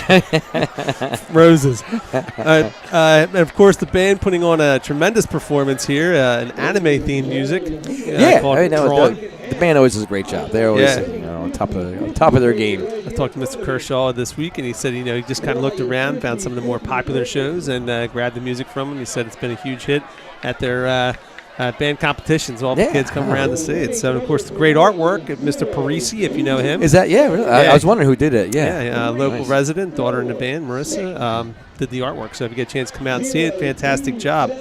Now to the football game, West Deptford. I mean, the key to the game so far, we had one big play offensively for West Deptford. Lawrence Howard with a 62-yard run for a touchdown. Haddon Heights, big play, brought down at the 12 on about a 50-yard pass play, but they don't convert in the end. Yeah, I mean, that was a big series there by West Deptford. Keeping them out of the end zone and, lining themselves now to get the ball for the start of the second half. We talked about how, teams are going to do it to us, and that's one thing we had to stop with a big play over the top. They've been doing a great job stopping the running game, doing a decent job on the short passing game, and Haddon Heights took a shot deep, and they connected on it, but so they had to stop that. Yeah, unfortunately, Haddon Heights drops a pass on fourth down. They had a shot on the goal line, drop pass, a little bit of confusion. Now to the second half for West Deptford, they're going to start with the ball, and of course, converting a score, field goal or touchdown would be huge here, the way this game seems to be playing out on the first drive. Yeah, it doesn't seem to be, feel like it's going to be a big scoring game. Although West Deptford, they feel that they're controlling the game and controlling the line of scrimmage offensively. It's just the penalties that have, again, put them behind the sticks. So, I mean, I wouldn't be surprised if West Deptford gets a couple scores here. But, any score right now would be good here just to start things off. All right, so set the kick off here. Onside kick attempt, well done, caught by West Deptford. So Heights coming out of half, trying to sneak an onside kick, and caught by West Deptford. Brendan Loggery there with some hands. Yeah, Brendan, he's a good athlete. He's a really good athlete, and that doesn't surprise me that he made a nice little play on that onside kick attempt. Yeah, so made that one look easy. So actually, now I'm going to give up a tremendous field position to West Deptford on this. So say, we're, as a coach, you're making that. Hey, we can do this and maybe capture some momentum. But if you don't, if you're not successful with it, you're giving the other team some really good field position here. All right, so West Deptford now starting in midfield. Corey Baglivo hands off to Lawrence Howard. A little bit of space, tracked down from behind by number 66, but runs through the arm tackle, and then eventually met by number 8, Jaden Trace, after a gain of about 2 or 3 yards on the play. Yeah, again, still a positive play. Keep the ball moving. You always can't have any of these unnecessary penalties to put you behind the sticks. So about second down and 8. And West Deptford's had some success with that play so far. Howard does a nice job. Looked like he might be brought down for a loss, but it's able to run through. The guy had his jersey. He's able to run through. Yeah, that was a backside tackle there. So that person shouldn't be leaking through like that. We have to take care of that on the backside of the line. All right, so Marafa switching sides here, rolling to the right. Sabo takes the handoff, coming around the end, gets outside, cuts back in now. Contacted about the 42-yard line, so it looks like he's going to gain about 7 or 8 on the play, but it's going to bring up third down and about a yard here for West Deptford.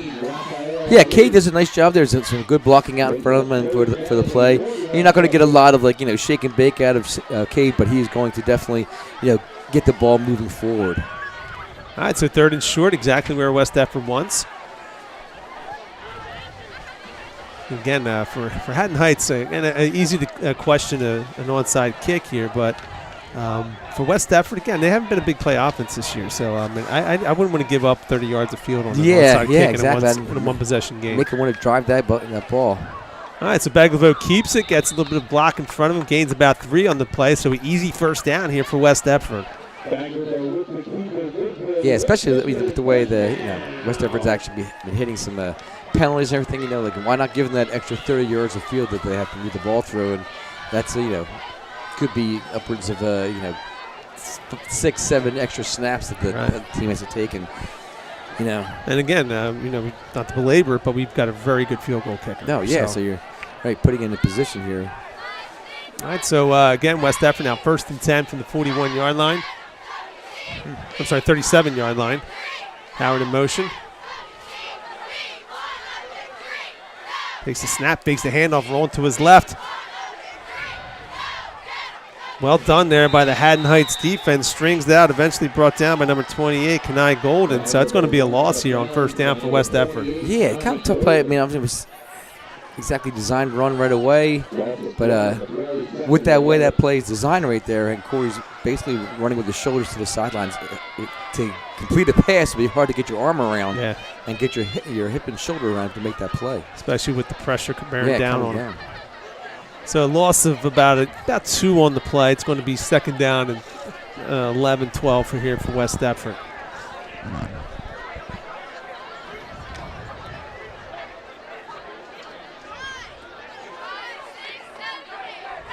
Baglivo under center with Satansky in the backfield. Sabo in motion this time. Inside handoff to Howard. Cuts back inside. He's got a little bit of space. Still on his feet. Brought down by a number of Haddon Heights. Garnett's at about the 34-yard line.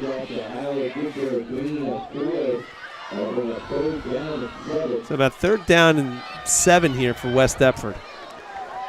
So a little bit of space there. Just couldn't quite get the momentum going. Yeah, I mean, it was a little what we call dirty inside there where, it wasn't a totally clean hole to get through. Lawrence did a nice job of getting some yards there, but just really couldn't get any momentum to take it further downfield. All right, so it's going to bring up a big 3rd down and 7 here for West Deptford.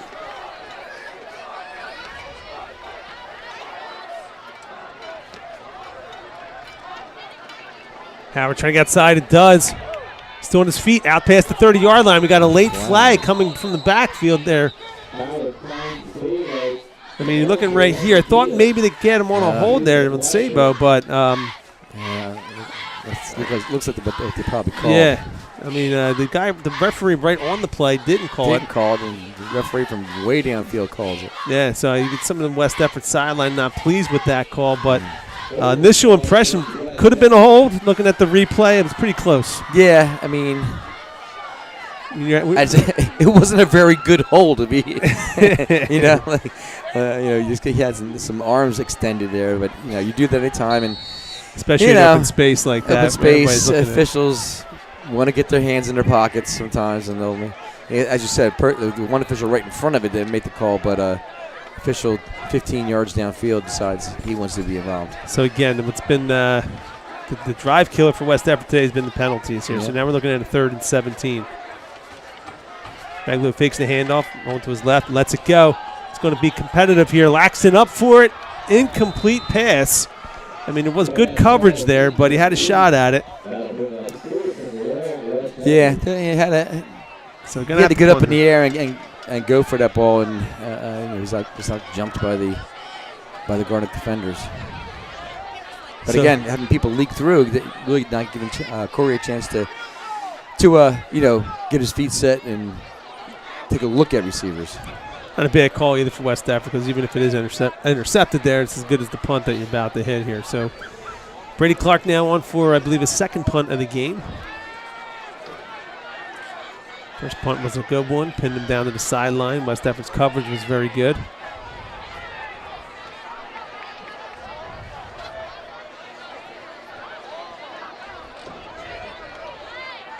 Stefford got away with some movement there. The backspin one. Ooh. All right, so let's see. This one's not going to be as good as his typical punts, and referee still running up the field at about the 20. Still walking there. Oh my goodness, still going at about the 27, 28 yard line there. It's not going to help out Brady's average actually, but he tried to do the backspin rugby style kick and everything to get the ball to stop once it hits the ground there, but I guess he kind of mishit it a little bit. All right, so what looked like a promising drive, West Deptford going in for a score to make it a 2-possession game. You know, you get a loss, negative play, then a penalty, and now Haddon Heights ball here on the 27-yard line. Takes the snap, looking to his left, lets it go, looking deep. Coverage is there. Incomplete. So, again, a little bit lucky. That actually turned out to be a great pass. West Deptford coverage looks like it was there, but the coverage was good, but spotting the ball was not. And so, fortunately for West Deptford, drop pass, and we got a 2nd down and 10. Yeah, again, I mean, it looks like if the receiver, he had a chance on that ball, he should have made the catch, I feel, but West Deptford getting kind of lucky, and then hey, Haddonfield's going to take those shots. Haddon Heights is going to take those shots over there. Now that's what, one thing they think they have advantage. And West Deptford has not been taking advantage of ball possession and putting some points on the board. All right, 2nd down and 10. Quick pass out wide, complete. Du Bois quickly on the tackle, so no yak on that play, but it's going to be a gain of about 5 there. So it's going to be 3rd down and 5 here for Haddon Heights. Yeah, much better play there by Ryder. Kind of reacted a little faster once he saw the wide out pulling up and came up and made the play. Now if you're Haddon Heights, do you call a stop and go on that now? All right, so ball getting spotted here by the referee. Slowing action down a little bit. All right, so 3rd down and 5. 6:43 left here in the 3rd quarter.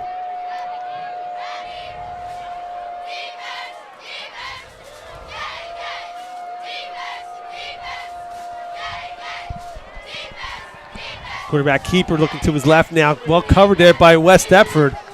So he's going to come up well short of the 1st down here. Looked like Switansky was there.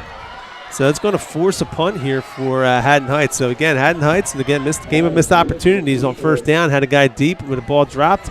All right, it's going to work to West Deptford's advantage.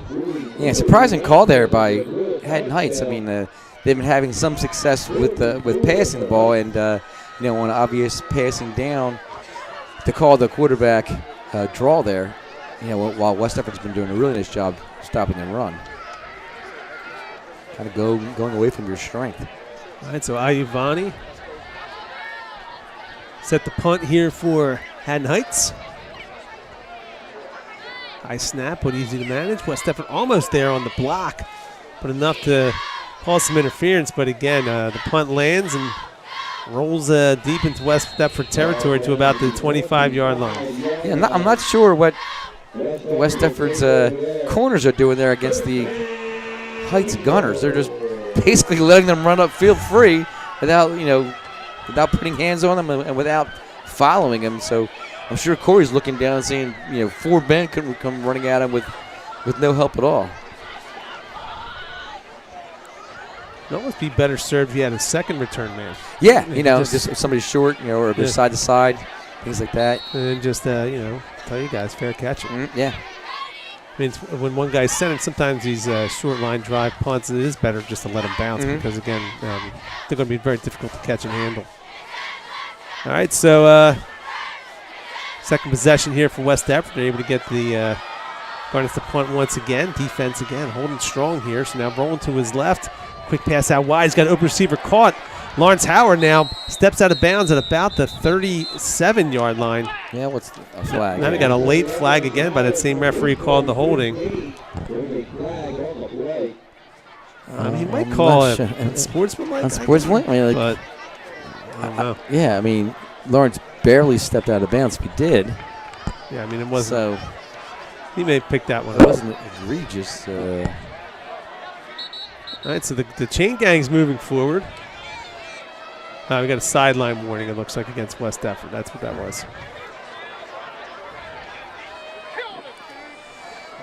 Sideline warning against West Deptford. Play will stand, and that is a first down Eagle.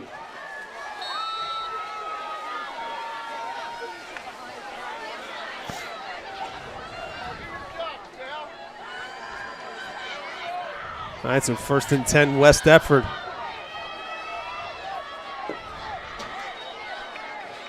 .37-yard line. Sabo in motion. Quick handoff to Swetansky. Hit hard, but again, this is what he does. First contact doesn't bring him down, breaks the tackle, pushes out to the 41-yard line. Great job by Swetansky, gaining about 4 on the play, 2nd down and 6. Yeah, if you're going to bring Alex down, you better wrap him up. A hit with your shoulder, no matter how hard it is not going to bring him down. Yeah, so good initial contact there by Haddon Heights defender. So it's going to bring up 2nd down and about 6 here.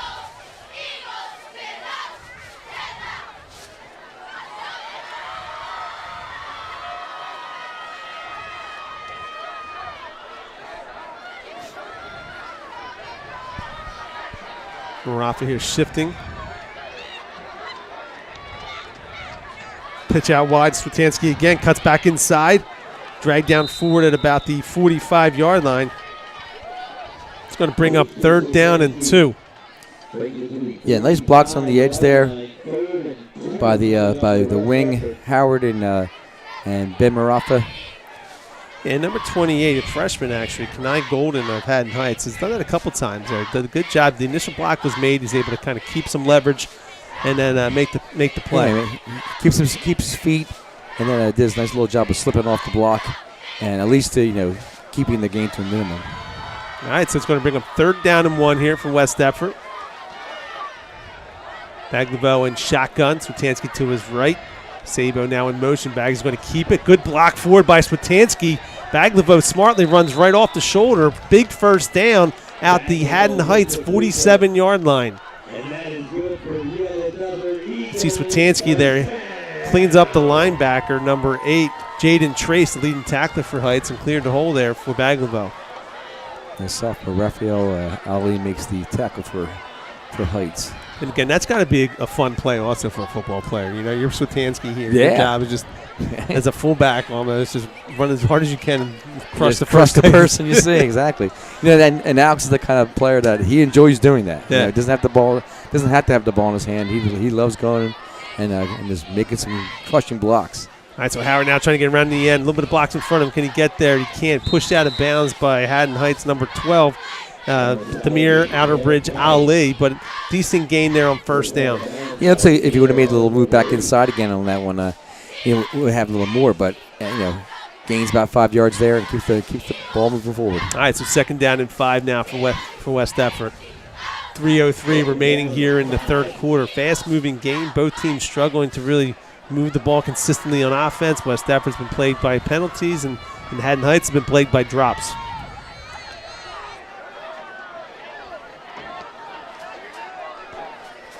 All right, 2nd down and 5.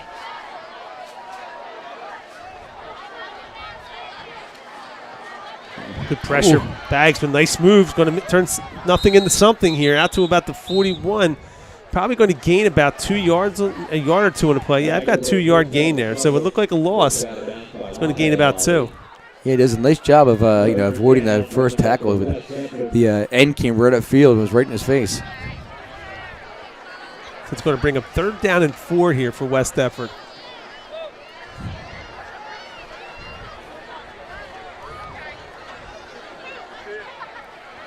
So again, if you ask Coach Morrell the night before the game or during the week before the game, and you say you're going to be up 7-0 late in the 3rd quarter, he'll be very happy with that. I'm sure he would.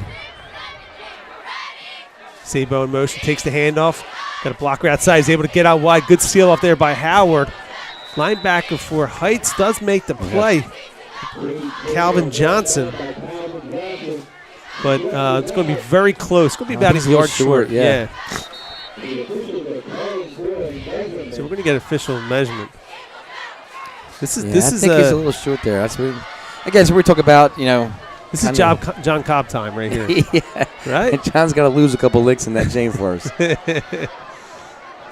This Rollins and Cobb been on the chains for a long time here at West Effort, right? Oh, yeah. So, I mean, again, from up top, you could tell it was short. They could have just called down to us. We could have given them the measurement. We could have given them a measure from here. Yeah. I mean, I had some compliments in my Wawa reference last week. I said nice. I would say that was about one classic short on that one. All right, so the chain, a lot of work. Making John Cobb work here as they spot the ball in the right hash. Exercise today. There you go. So it's going to be third and about a foot, it looked like here. Yeah, about a foot there. So that would be a classic, right? That's a classic. Officially. Yeah, officially. All right, so fourth and about a yard. Let's see if they just line up bags behind center, Jalen Hurts style, like they did earlier in the game. Yeah, looks like it. A little quick one here. Yep. All right, so Baglivo. Howard in motion. Actually going to go to Howard, try to pop one outside. He's got it. He's got some space. He's got one tackle to beat up the sideline. Oh. Waiting for the call. He's out of bounds. So great call there by Coach Morrell. Catches him by surprise. Referee's got him out at about the 3-yard line. I think the one has him out at the 8. Yeah, I didn't see that on the replay. So, again, we've got a big play there. So, West Effort takes a 4th and 1. A little bit of a gamble there from West Effort. Yeah, absolutely. But, with the success of the QB wedge in that first half, you saw how Haddon Heights was all, just bunched up in the middle there. And, you had to get past that one defender. Yeah. And what you do, once you get past that edge defender, there's no one out there for you. Yeah, a little bit of a foot race, and Howard wins the race. So, big first down here. So, it's going to be 1st and goal West Effort. They've got him out at the 9-yard line.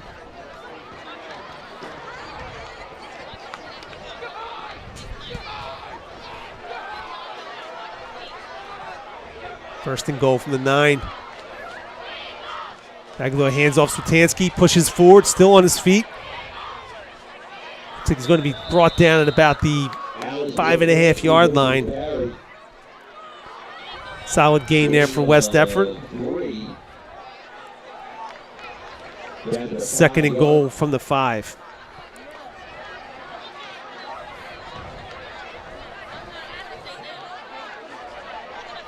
Go back to ski on this one, or are you trying to get in space? That's a good question here. I think we try to get in a little bit of space up top here.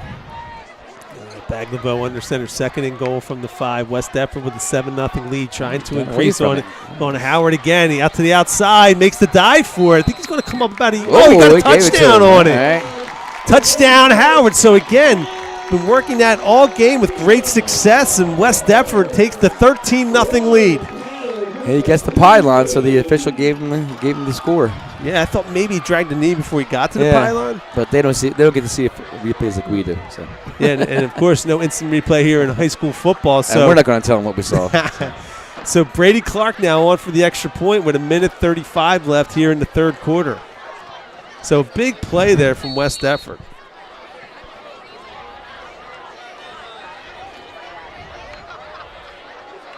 Clark set, and of course Laxton on the snap, and Baglivo on the hold. Offsides, it looked like. Offsides there. You want to go for it here? You just kick the extra point, or you want to? I think they blew the whistle before the snap had taken place, actually. So it moves up a yard. No, I go for 1. Yeah, I mean so. I'd keep it go for 14 at this stage don't of the game. give them a chance. Make them go for 2 if they want to try to win it later on if something happens. I mean, what do the analytics say, though? The analytics say go for 1. Do you have an analytics chart for your West Effort here? Do you know the NFL analytics? Yeah, no, we don't. No? Good gut feel here. Well, a 2-point conversion chart, whether, by the points you're ahead or behind, do you go for 2 or go for 1? But analytics on, no. You want to see some kids' heads spin. So Clark's kick is good. West Effort up 14-0. 1:35 left in the 3rd quarter. So the key to that drive, of course, was the 4th and 1. And West Effort's able to bust outside and get it down to the 9-yard line. So great call there by Coach Morrell. And now Haddon Heights, they're going to have to start pressing a little bit. Yeah, I mean, I would suspect that you see them going, to the air a lot more, just trying to move the ball. They haven't had any success really at all with the ground game. Some slight positive yardage with the quarterback running the ball, but besides that, not much. So I would suspect you're going to see them start to put the ball up in the air and take the chances of getting some kind of positive play or a big play and getting themselves back in the game. If not, they're already down by 2 scores already. So. Yeah, I mean, you can anticipate them having to maybe go on 4th and short situations at this point. Yeah, I would think so too. Again, depending on field position. Yeah. But I would think they would. Anything, on their own 40 going in. You'd be going on 4th down. You have to create something. You're running out of time and you're not really moving the ball very well. West Deptford has the ball in their hands and they're taking up a lot of clock. Yeah. So. All right, so Clark set to kickoff. Kickoffs tonight so far been touchbacks. They had the one that returned. Sorry. Yeah. They did have the one return. Yeah, good coverage. How could I forget so soon? It was an hour ago. It's okay. You're catching up to me in age. I understand. All right, so Clark set to kick off. This one is definitely in the end zone. There you go. So okay, now back up to 98.2%. Clark redeemed himself. Not happy with the last one. So. Well, I think he was a little upset about the punt, which again really just dropped his average down. Brady's in the homecoming court also. I saw the pep rally today, yes, so I'm not sure how they're going to figure that out. The Princeton-bound senior. Yeah, I don't know how they do that. Did they vote for that, or I think so.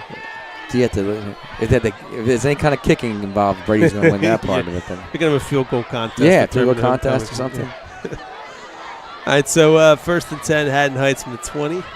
Minute 35 left here in the. So they keep Haddon Heights is going with that trips formation again. This they have numbers out here on the right side, and also kind of singles them up to the opposite side with a better receiver number 2. Oh, this is where they usually run that sweep. There it is. Good string out there by Ty to maintain the edge. Well done there, and not only does he maintain the edge, that was Google who's going to come in and clean it up and take the ankle. So good job again by Google. Yeah, kind of. He's a nuisance, Google. Google is. Yeah. He does a great job. Ski at the strong linebacker spot, and he's definitely your big stopper there. But Google does a great job, coming in from the backside and making sure that nothing can be broken out, or if he sees sees an opening, he's right there to plug that hole up. I think that was actually Ratcliffe who strung that play out. Oh yeah, that was Ratcliffe. Corey's doing a good job. Had a couple of huge plays against Haddonfield. He came in and a couple negative tackles in a row against Haddonfield. All right, so 2nd down and 8 here for Haddon Heights. Takes the snap. Andrews looking to his left. A little bit of pressure coming on to him. He lets it go. 2 men there. Baglow's good read on it. Intercepted by West Deptford. Ryder Du Bois takes the deflection, catches it. Obviously hit immediately, so it's going to be 1st and 10 West Deptford on the 44-yard line. Yeah, I mean, he did a nice job making sure his body was in good position.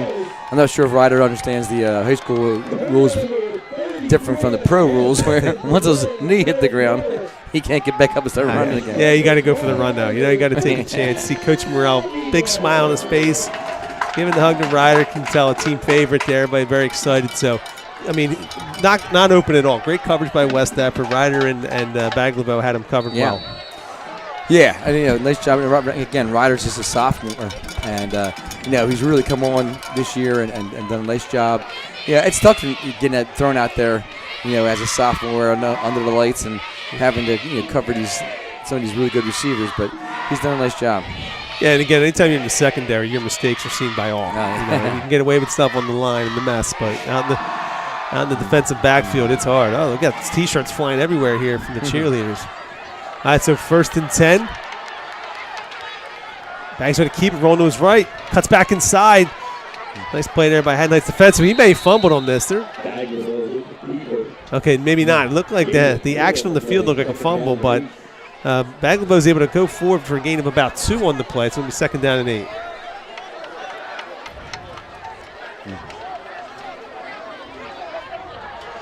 Remind me today, there was an attempt in the pep rally today to try to shoot T-shirts to the crowd with a like it's a water balloon launcher, I believe it was. I think so. Yeah. It wasn't working well. No, it wasn't. It was actually pretty hilarious watching that happen like that. There, a couple of shot backwards and a couple of So what we're looking at now is the end of the third quarter. I was at a camera there. So West Deptford holds a 14-0 lead here going into the fourth. I was at a Philadelphia Wings game, and the announcement was they were shooting cheesesteaks out of a air gun type thing, and it looked like a cheesesteak. So then also one gets shot and it's coming right towards me, and I'm like, I was like, should I try to catch this? This is a cheesesteak that's flying at me, and I was like, well, what the heck? So I jumped up a little bit, caught it, and actually it was like a T-shirt. Inside the T-shirt was a certificate for a cheesesteak. So were you disappointed? No, when I got the cheesesteak, I was actually kind of happy because I was like, waiting to be wearing a cheesesteak, if I didn't catch it right.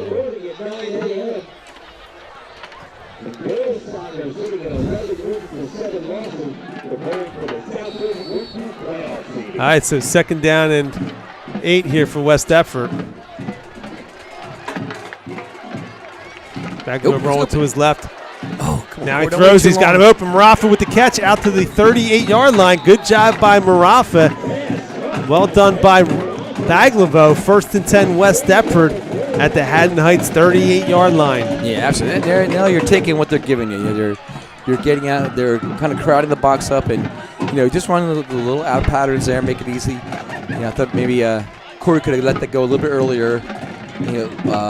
But then you still got the ball out to Ben and did a nice job. All right, so 1st and 10 West Deptford from the 39-yard line.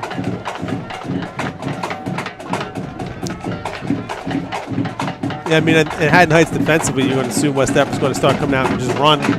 You're up 14 going into the fourth year and trying to burn some clock. So good play call there by West Deptford. Hand off to Switansky. Has some space, gets a lead block, pushes the power forward, out past the 30-yard line. Forward progress is going to stop at about the 27-yard line. Looks like a 1st down here for West Deptford. Gain of 10 on the play. Yeah, as I said, Ski's always a tough person to bring down.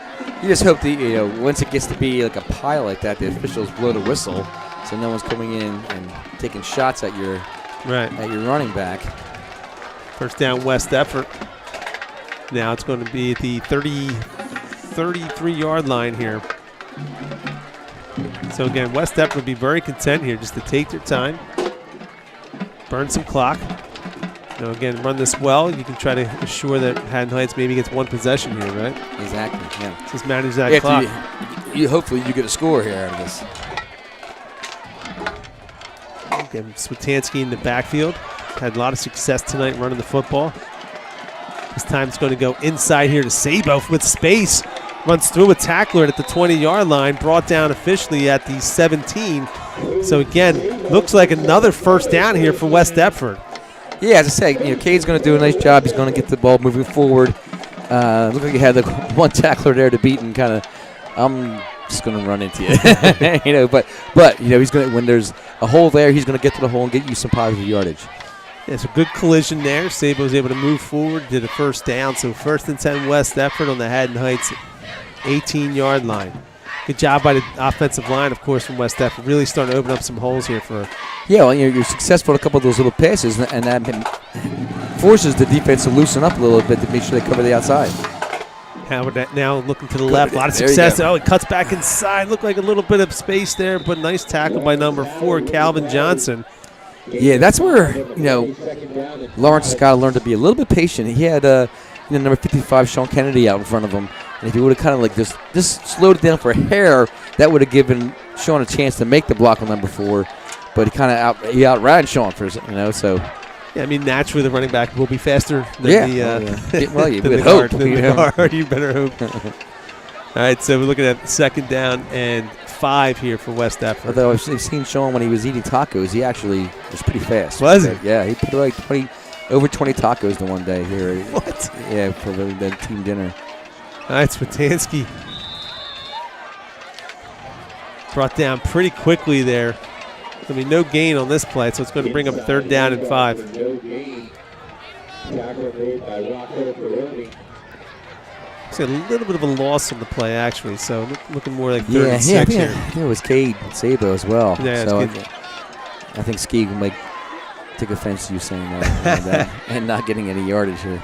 So we're looking at about the 14-yard line. So right now, 31, 32-yard field goal here for so well within his range. But of course, you want to try to move the chains here.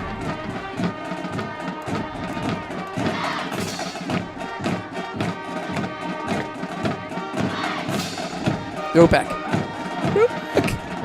The run backs finds a man. He's open. Dropped in the end zone. Great effort there by Corey Baglivo. You can see he's wide open. He makes a great throw with the defender. And dropped by Lawrence Howard. I mean, that. Sometimes you're just at a loss for words. Yeah. All right, well, this sets up the field goal for. I'm sure Howard wants that one back. Oh, sure. Yeah, you can see his disappointment immediately as he dropped that ball.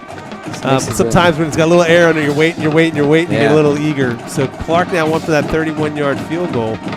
Good snap. Kick is up. It's got the distance, and it looks perfectly good from here, and it is. And West Deptford takes the 17-0 lead. And that puts West Deptford up 17-0 with 8:42 remaining in the game. All right, so 17-0, 8:42. And again, we finally got an answer to the question of the Garnets. Question of the Garnet, yes. Yeah, we went to retired West Deptford teacher, Mrs. Terry McAndrew. I thought I'd go to her. A Haddon Heights resident for many years. When they began to build the high school, they found a vein of garnets and mined them. Yes. Hence the Haddon Heights Garnets. Nice. I figured that'd be something like that. Yeah, it had to have some kind of association. The other question is, why is Audubon the green wave? Oh, that's for another week. That's another week. Did they hit a spring as they were digging the foundation, and a large wave came up? Maybe. I don't know. Green wave. I mean, the funny thing too, algae-filled water came spewing out from somewhere. I mean, the mascot is literally a wave with a face. Yeah, exactly. Looks kind of like the Grimace, but green, and it has a bad pompadour toupee going over his head. All right, so 8:42 left, 17-0 West Deptford. Clark set to kick off. I'm not going to understand like Ocean City being the wave or something like that, but what about?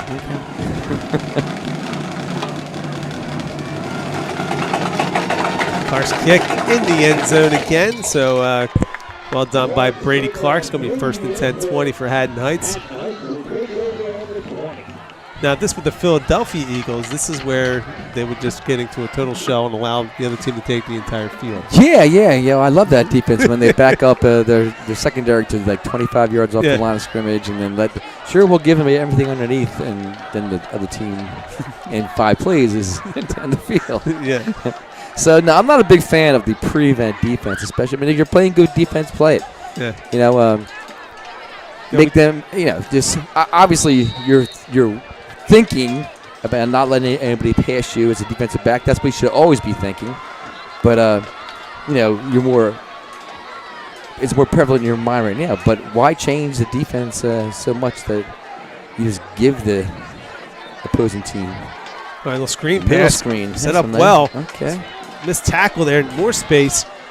Sabo, I think it was Ryder Du Bois actually, comes up with the tackle at about the 40-yard line. Okay. Or is it Will Bilodeau coming from behind? And Will Bilodeau. Yeah. Team effort there. So it looks like Haddon Heights is going to go with some pace here, some tempo, as they say in football. 1st and 10 from the down 40. 17 points with 8:28 left in the game here. You better start picking up the tempo. 1st and 10. Andrew Harris, again, showed a good arm today so far for Haddon Heights. Got some motion there, looked like. No flag. Pass is completed. Wrapped up eventually by West Deptford's Isaiah Bailey, but good catch there from Haddon Heights. You can see a great throw. Puts it right on his hands.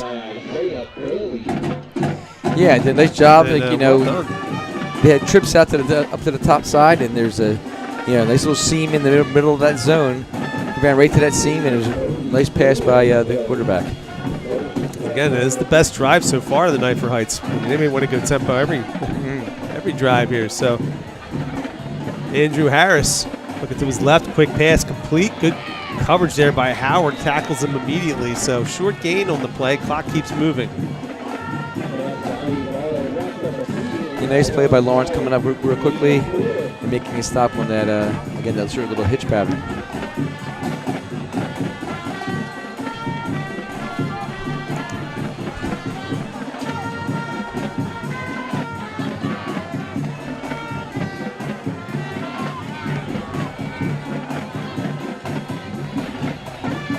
All right, so 2nd down and 6.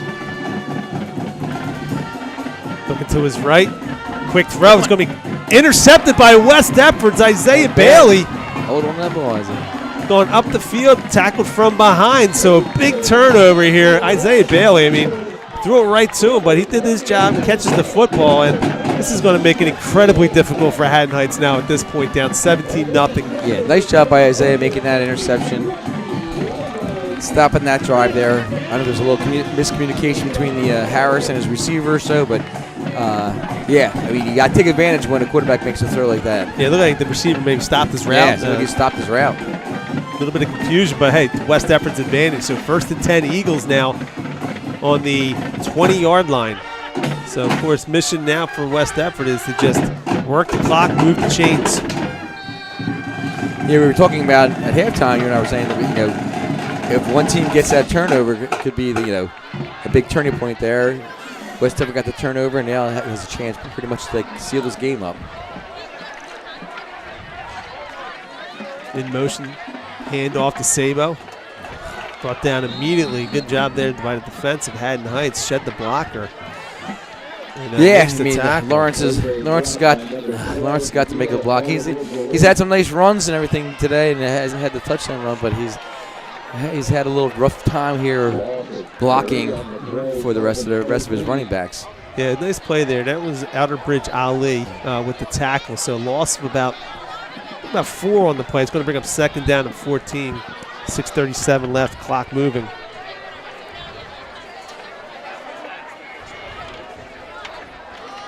So again, you can see West Deptford. They're taking their time. Probably going to run this play clock down. Referee's hands are up. That means 10 seconds. Yes. And once he starts at 5 seconds. Coach Morrell and the coaches now are keeping their eye on him. Howard in motion. Pitch out to Switansky, trying to get outside.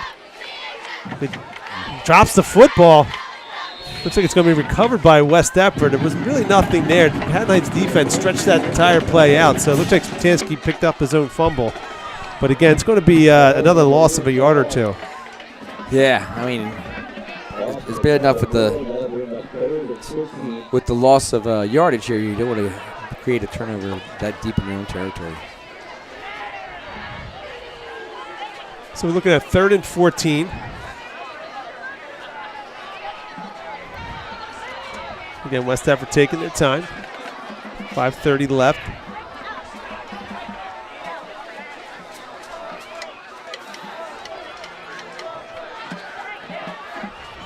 Maglabo in shotgun.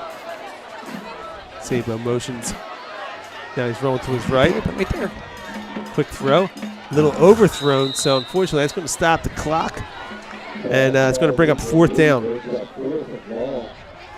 So Brady Clark set the punt. West Deptford doesn't do much with the turnover, but they do burn some clock here. Haddon Heights not using a timeout here. They're going to let the clock run. Yeah, I mean, at least they burned some clock right there. Well, maybe they did call timeout. No, it was an incomplete pass. Well, maybe because it was an incomplete pass. Yeah, well, that's why I'm here.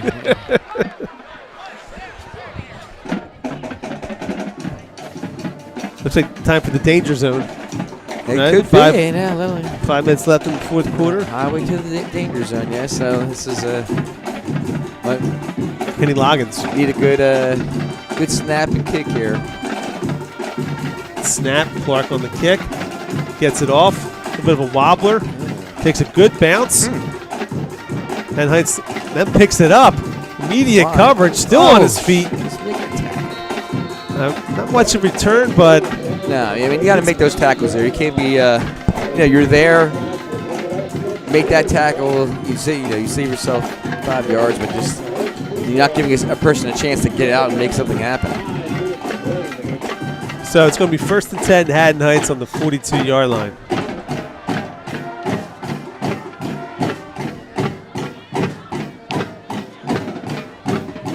I would suspect, Haddon Heights had some success throwing the ball, or a little screen game there, and throwing the ball downfield. I would suspect the same kind of stuff right now.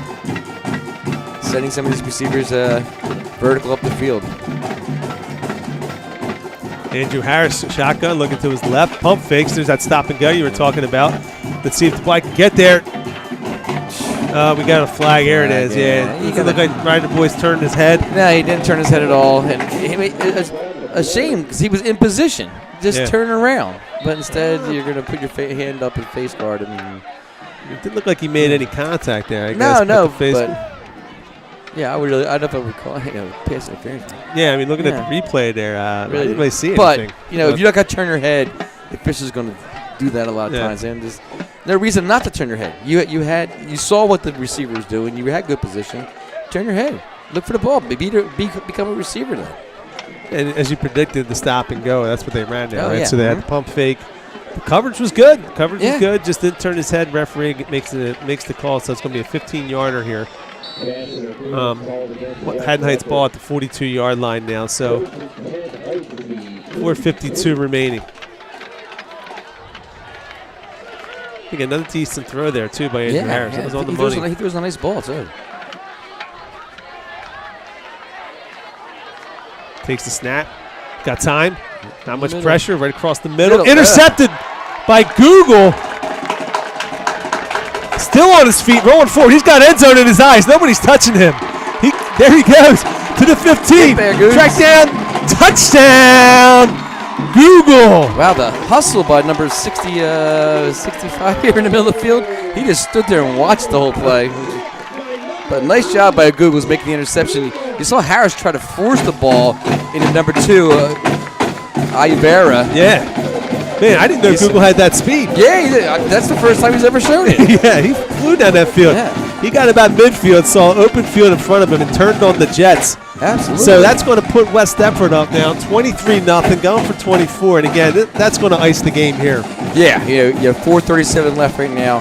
Nice job at Google. Now, this week coming up during conditioning, I'm going to have to look at Google's a different way. I was kind of giving him a little slack because he's a slow linebacker type guy, and all of a sudden he shows that speed. He should be in the front of the group every time. All right, so Clark going for the extra point, and it's good. So West Deptford takes the 24-0 lead. So an impressive showing tonight from the West Deptford Eagles. Yeah, that was a good play by Google's making the interception, but really a bad choice by Harris there. Number 2, Ayavera, was coming across the field and was double covered basically right between the 2 linebackers. And he tried to force it into him, and ended up with the throwing the interception. All right, so for West Deptford now 24-0. Got Coach Morrell now. You can see him talking to Sean Kennedy. He's got to feel good about the effort tonight. Talking up to Barksdale. So again, got to be a good feeling here for West Deptford. They start the season 1-4. Yes. Yes. And come back now, win 3 in a row. Sterling, Salem, and now Haddon Heights. And again, easily, not to be revisionist and everything else, but a couple plays early on in the season too, where things could have gone either way. Yeah. I mean, it was a one-score game with Haddonfield, and the game to Paulsboro, they lost literally on the last couple plays of the game. We're controlling that game most of the time, most of the way, and after Tyrone Odom broke his wrist, you felt the kind of emotional, let down by the guys, and let a good Paulsboro team come back and win the game. So for West Deptford, a win today should solidify a playoff spot, correct? Yeah, sitting at number 15 going into the game. So this game, and then with residuals you should be getting from a lot of the other teams that we've played, should solidify spot in the playoffs. All right, so kick drop. It's going to be in the end zone for a touchback. So, again, 1st and 10 Haddon Heights with about 4:32 left here in the fourth quarter.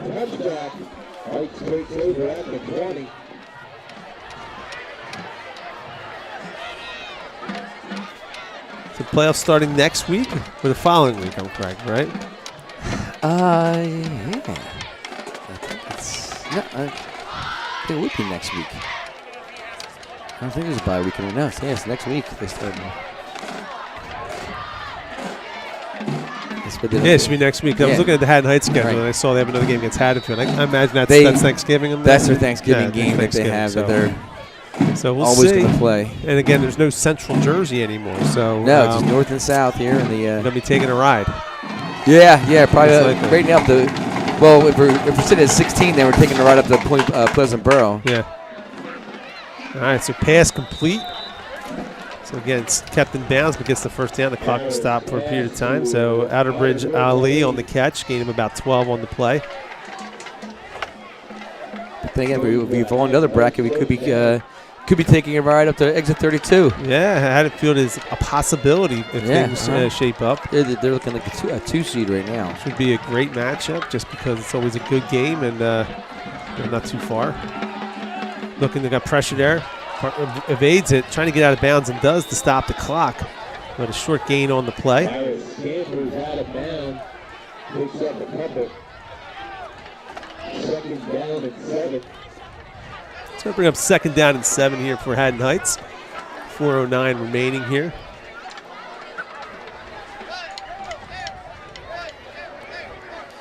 Yeah, it looks like Haddon Heights is trying to get something to break down a little bit deeper downfield, which takes time in the pocket. So we need to get some pressure on. That's a quick throw here. They're going to take the space and complete it. And that's Ivara. So gain out now to about the 49-yard line, 1st down Haddon Heights. Thought maybe he would try to get that out of bounds, but I guess it stops the clock on the 1st down and going to scrimmage anyway. We're looking at a 4-possession game here. We're three touchdowns, 3 2-point conversions, I guess is be their best case here. So looking to his right now. Pressure being applied by Google. Pass complete out wide in the flat. Still on his feet. A couple missed tackles. 3rd missed tackle, now out of bounds. So again, missed tackles by West Deptford. We're going to give up a tremendous amount of field here. I think that was Bailey and Lawrence Howard. And again, trying to tackle Hyde, so wrapping up. So 1st and 10, Haddon Heights.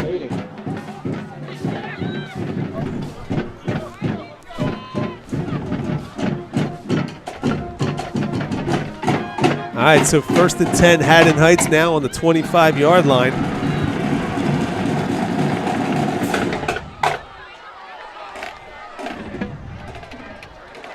Looking to his left, going across the middle, complete, good hit on the play. Looked like, is that Google or Switansky on that? Yeah, I think that was Switansky based off what that was Google. So again, Google's having himself a game here. Yeah. I mean, it looks like he doesn't mind dropping back in coverage. I guess any linebacker doesn't mind when you're just sitting there and little slants across the middle. He has 2-3 interceptions this year. Yeah, he leads the team in interceptions. Nice tackle there by Google, so it's bringing up 2nd and 1. They got everybody in West Deptford is in the backfield. There you go. I don't even know who to give credit for. We'll give it to Switansky because he was the closest one. So we go to the replay. Again, a couple guys untouched. I think Switansky got a hand on it first, so. It's a big loss on the play. 3rd down and 10 now. Dialing up the blitz at the right time. Trying to disrupt that. It's a 3rd down and 10. Yes, 3rd and 10.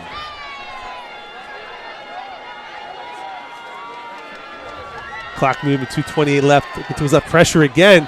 Released. Great catch. Got to wrap up there. Hold on, and does.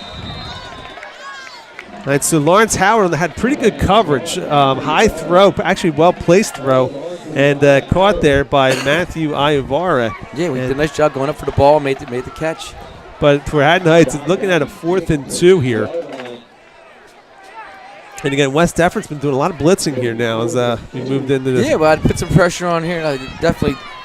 I mean, Harris has proven himself that if you give him a little time in there, he's going to find somebody he can make the throw.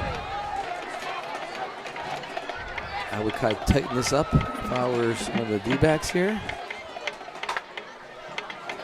Yeah, again, for West Defford here, I mean, high probability of winning. You still want to get the shutout. Yeah, I mean, continue playing some good ball. Just give it away. Quick look to his right. He's got a receiver open in the flat with some space. Breaks a tackle, touchdown, Haddon Heights. So that's the first touchdown they've given up since, man, they shut out Salem, they shut out Sterling. I think Sterling did score one. Did they? Yeah. So it's been 7 quarters. This is the 8th quarter that they had given up a score. And the Sterling one was in the 4th quarter when a lot of underclassmen in the game, I'm guessing. A lot of the underclassmen were in the game. But good play design there by Haddon Heights. Just rolled that guy underneath. Yeah. And a missed tackle, but too many of those, though. So, of course, for Haddon Heights here, as the math dictates, they got to go for 2 here. So waiting for the coach here to make the call. A little bit of confusion here by Heights. You can see Andrew Harris, the quarterback, number 1, looking to the sidelines. He's a little bit more directive.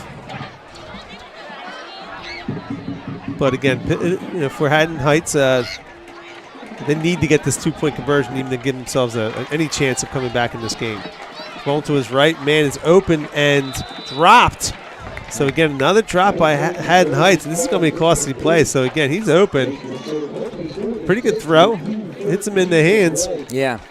Yeah, like I was saying earlier, that's one of the things I've seen watching film of Haddon Heights is that they have people who can get open. They have Iavara, who is a very good receiver, but unlike some of the other teams like a Haddonfield or Camden, they had a higher likelihood of making some drops as well. So for Haddon Heights tonight, again, some better hands, and you would be. Could be a different game, but the credit to West Defford, they've been up to the challenge today. They've generated turnovers on offense. They've executed outside of some penalties, but for the most part, they've executed here in the 4th quarter the way they needed to on that past drive. So, yeah, again, without those penalties, it could have been a whole different story, scoreboard-wise. And you and I, we were talking at halftime, and we talked turnovers were going to be key. Yeah, the team that, in this sort of game, the team that turns it over first is usually the one that loses. I think I heard a stat in the NFL, like if you are +3 in turnovers, you're 98% chance of winning. It's something along those lines.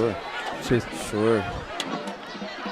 Yeah, that's, if you figure on average, you probably get maybe 9 to 10 possessions in a game. So onside kick, gonna go out of bounds. I would put Lagery over there and let him catch another one. But so if you're only getting 9 to 10 possessions in a game, you can't. If you give away 3 of them, it's going to really hinder your chance of winning a game.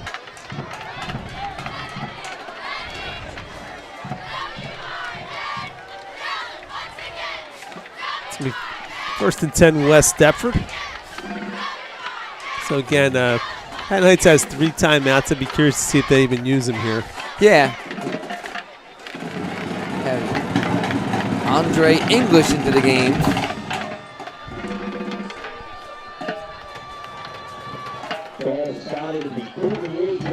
Of course, Andre, senior here, true program kid. We've talked about him in the past. So it's great to see him getting into the game here. Split out wide up to the left side of the formation. That's a 1st and 10 here. Hands it off up the middle. Give it to Alex Satansky. Satansky now. We got a late flag here. Again, not necessary at this point. Really not necessary. I mean, the game itself, from what we've seen up top here, has been incredibly clean. Yeah. So that's just frustration, and then a little bit of unsportsmanlike conduct. What direction is this official face? Of course, that was Rocco Ferroni.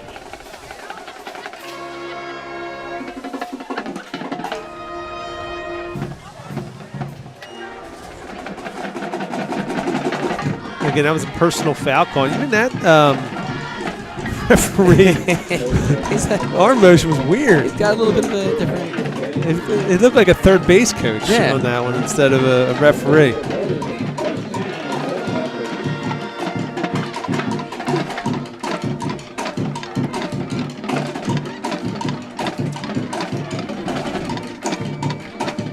Well, I would think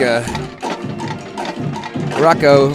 The only thing he accomplished was giving away 15 yards and then making Ski a little bit mad to get me. So I wouldn't be surprised. I'd give the ball right back to him and let him run more. All right, so Baglavo again, of course, still in there. Howard and Swetansky backfield. Andre English out wide. Handoff this time to Sabo. Cuts back inside, tracked down from behind at about the 30-yard line.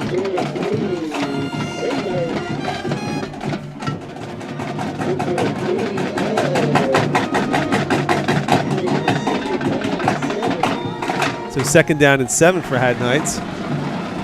1:20 remaining.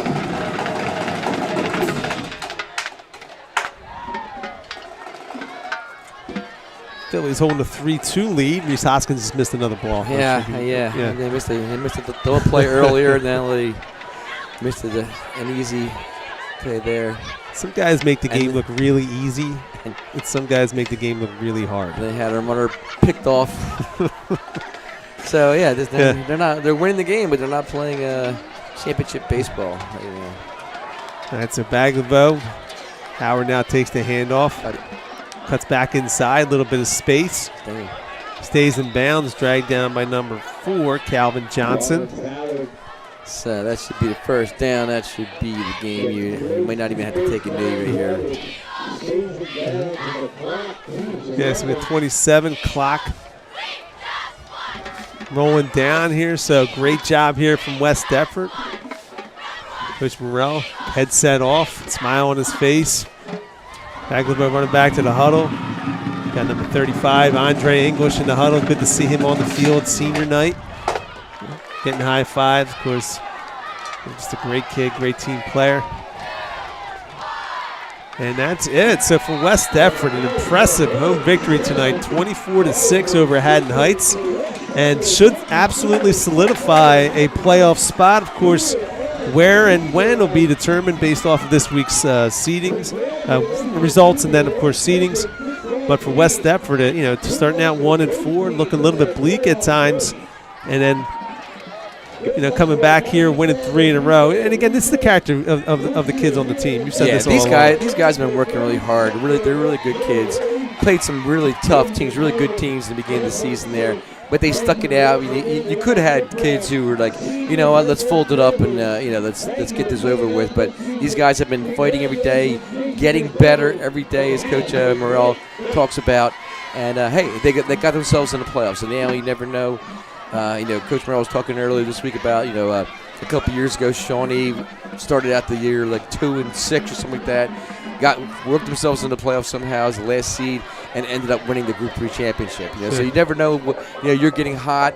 Other teams are maybe cooling off a little bit. We saw in the baseball playoffs how the Mets and the Braves and everybody they had such great regular seasons, but it's hard to maintain that a lot of times. And West Deptford right now is a team that feels like they're coming up, they're on the rise right now. They're playing good ball. And again, for your seniors, you coached for a long time, so you want these seniors like Swetansky and Baglavo and Jabril Barksdale and Ramir Vaughn. I mean, I know I'm missing some here, and Brady Clark. These guys have done everything over the 4 years. Laxton, just to go through the names. You want them to have that experience, right? I mean, it's not just always about the wins and losses and championships. You just want them to know that their year, when it was their team, they did what they had to do, and they have the opportunity now to play in something that's exciting. Yeah, exactly. A tournament. Give yourself a shot. Yes. So you can see Coach Morrell, we're all fired up. And again, he should be proud of himself and his coaching staff also, because this team has absolutely gotten better over the season. Absolutely. So that's it for tonight. You can see Coach Morrell. We'll leave you guys with Coach Morrell, as we all know, full of fire. And we'll see where the game is next week. Right, we'll have to wait and see. So again, for myself and Coach Dixon, we thank you for joining us. And of course, great job by all the people helping Mr. Kirshner, Harbison and the crew. Moser. I'm just looking at a couple of the guys who've done a great job this year as always, and hopefully we'll see you next week. Or sometime. We did a great effort in the second half.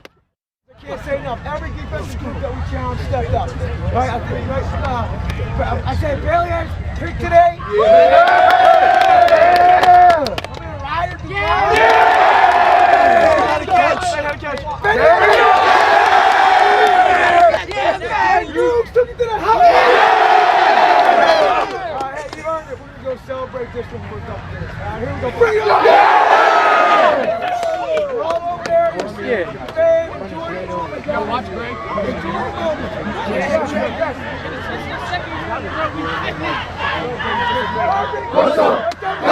Yeah! Inside the box, Greg!